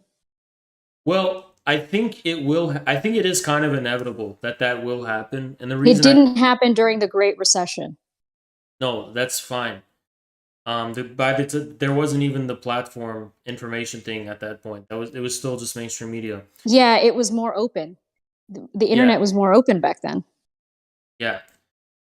The thing is that I think it is inevitable just because people are recognizing the contradiction. That contradiction is rearing its head, which is between agendas and streams of information. Although you can't bank on that contradiction being a long-term thing. It's historically but it only is long been term short-term. because there's contradictions within the streams of information themselves. There's such a level of discord between what Americans believe that the pretense that there's just one neutral stream of information and one neutral reality, I don't think is sustainable. But when has that not been the case, even before the internet? Oh, because it's been hyper inflamed by the social media and the internet. I know that what I found very, I guess, refreshing was that distrust in the media is at an all-time high. It's at the highest it's ever been. Yeah. But every time a liberal administration comes into power, those figures change, and trust in media actually grows. All right, we gonna have to wrap this up because I gotta go to the bathroom. Yeah, it's super late. Yeah, but all right, that was fun. Let's do this again soon. Yeah, we will. All right. right. Thank you for coming on, Samira. And Always a pleasure. All right. Bye-bye. all right.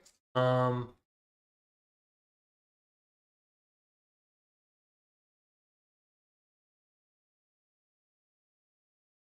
right, guys. I am gonna go ahead and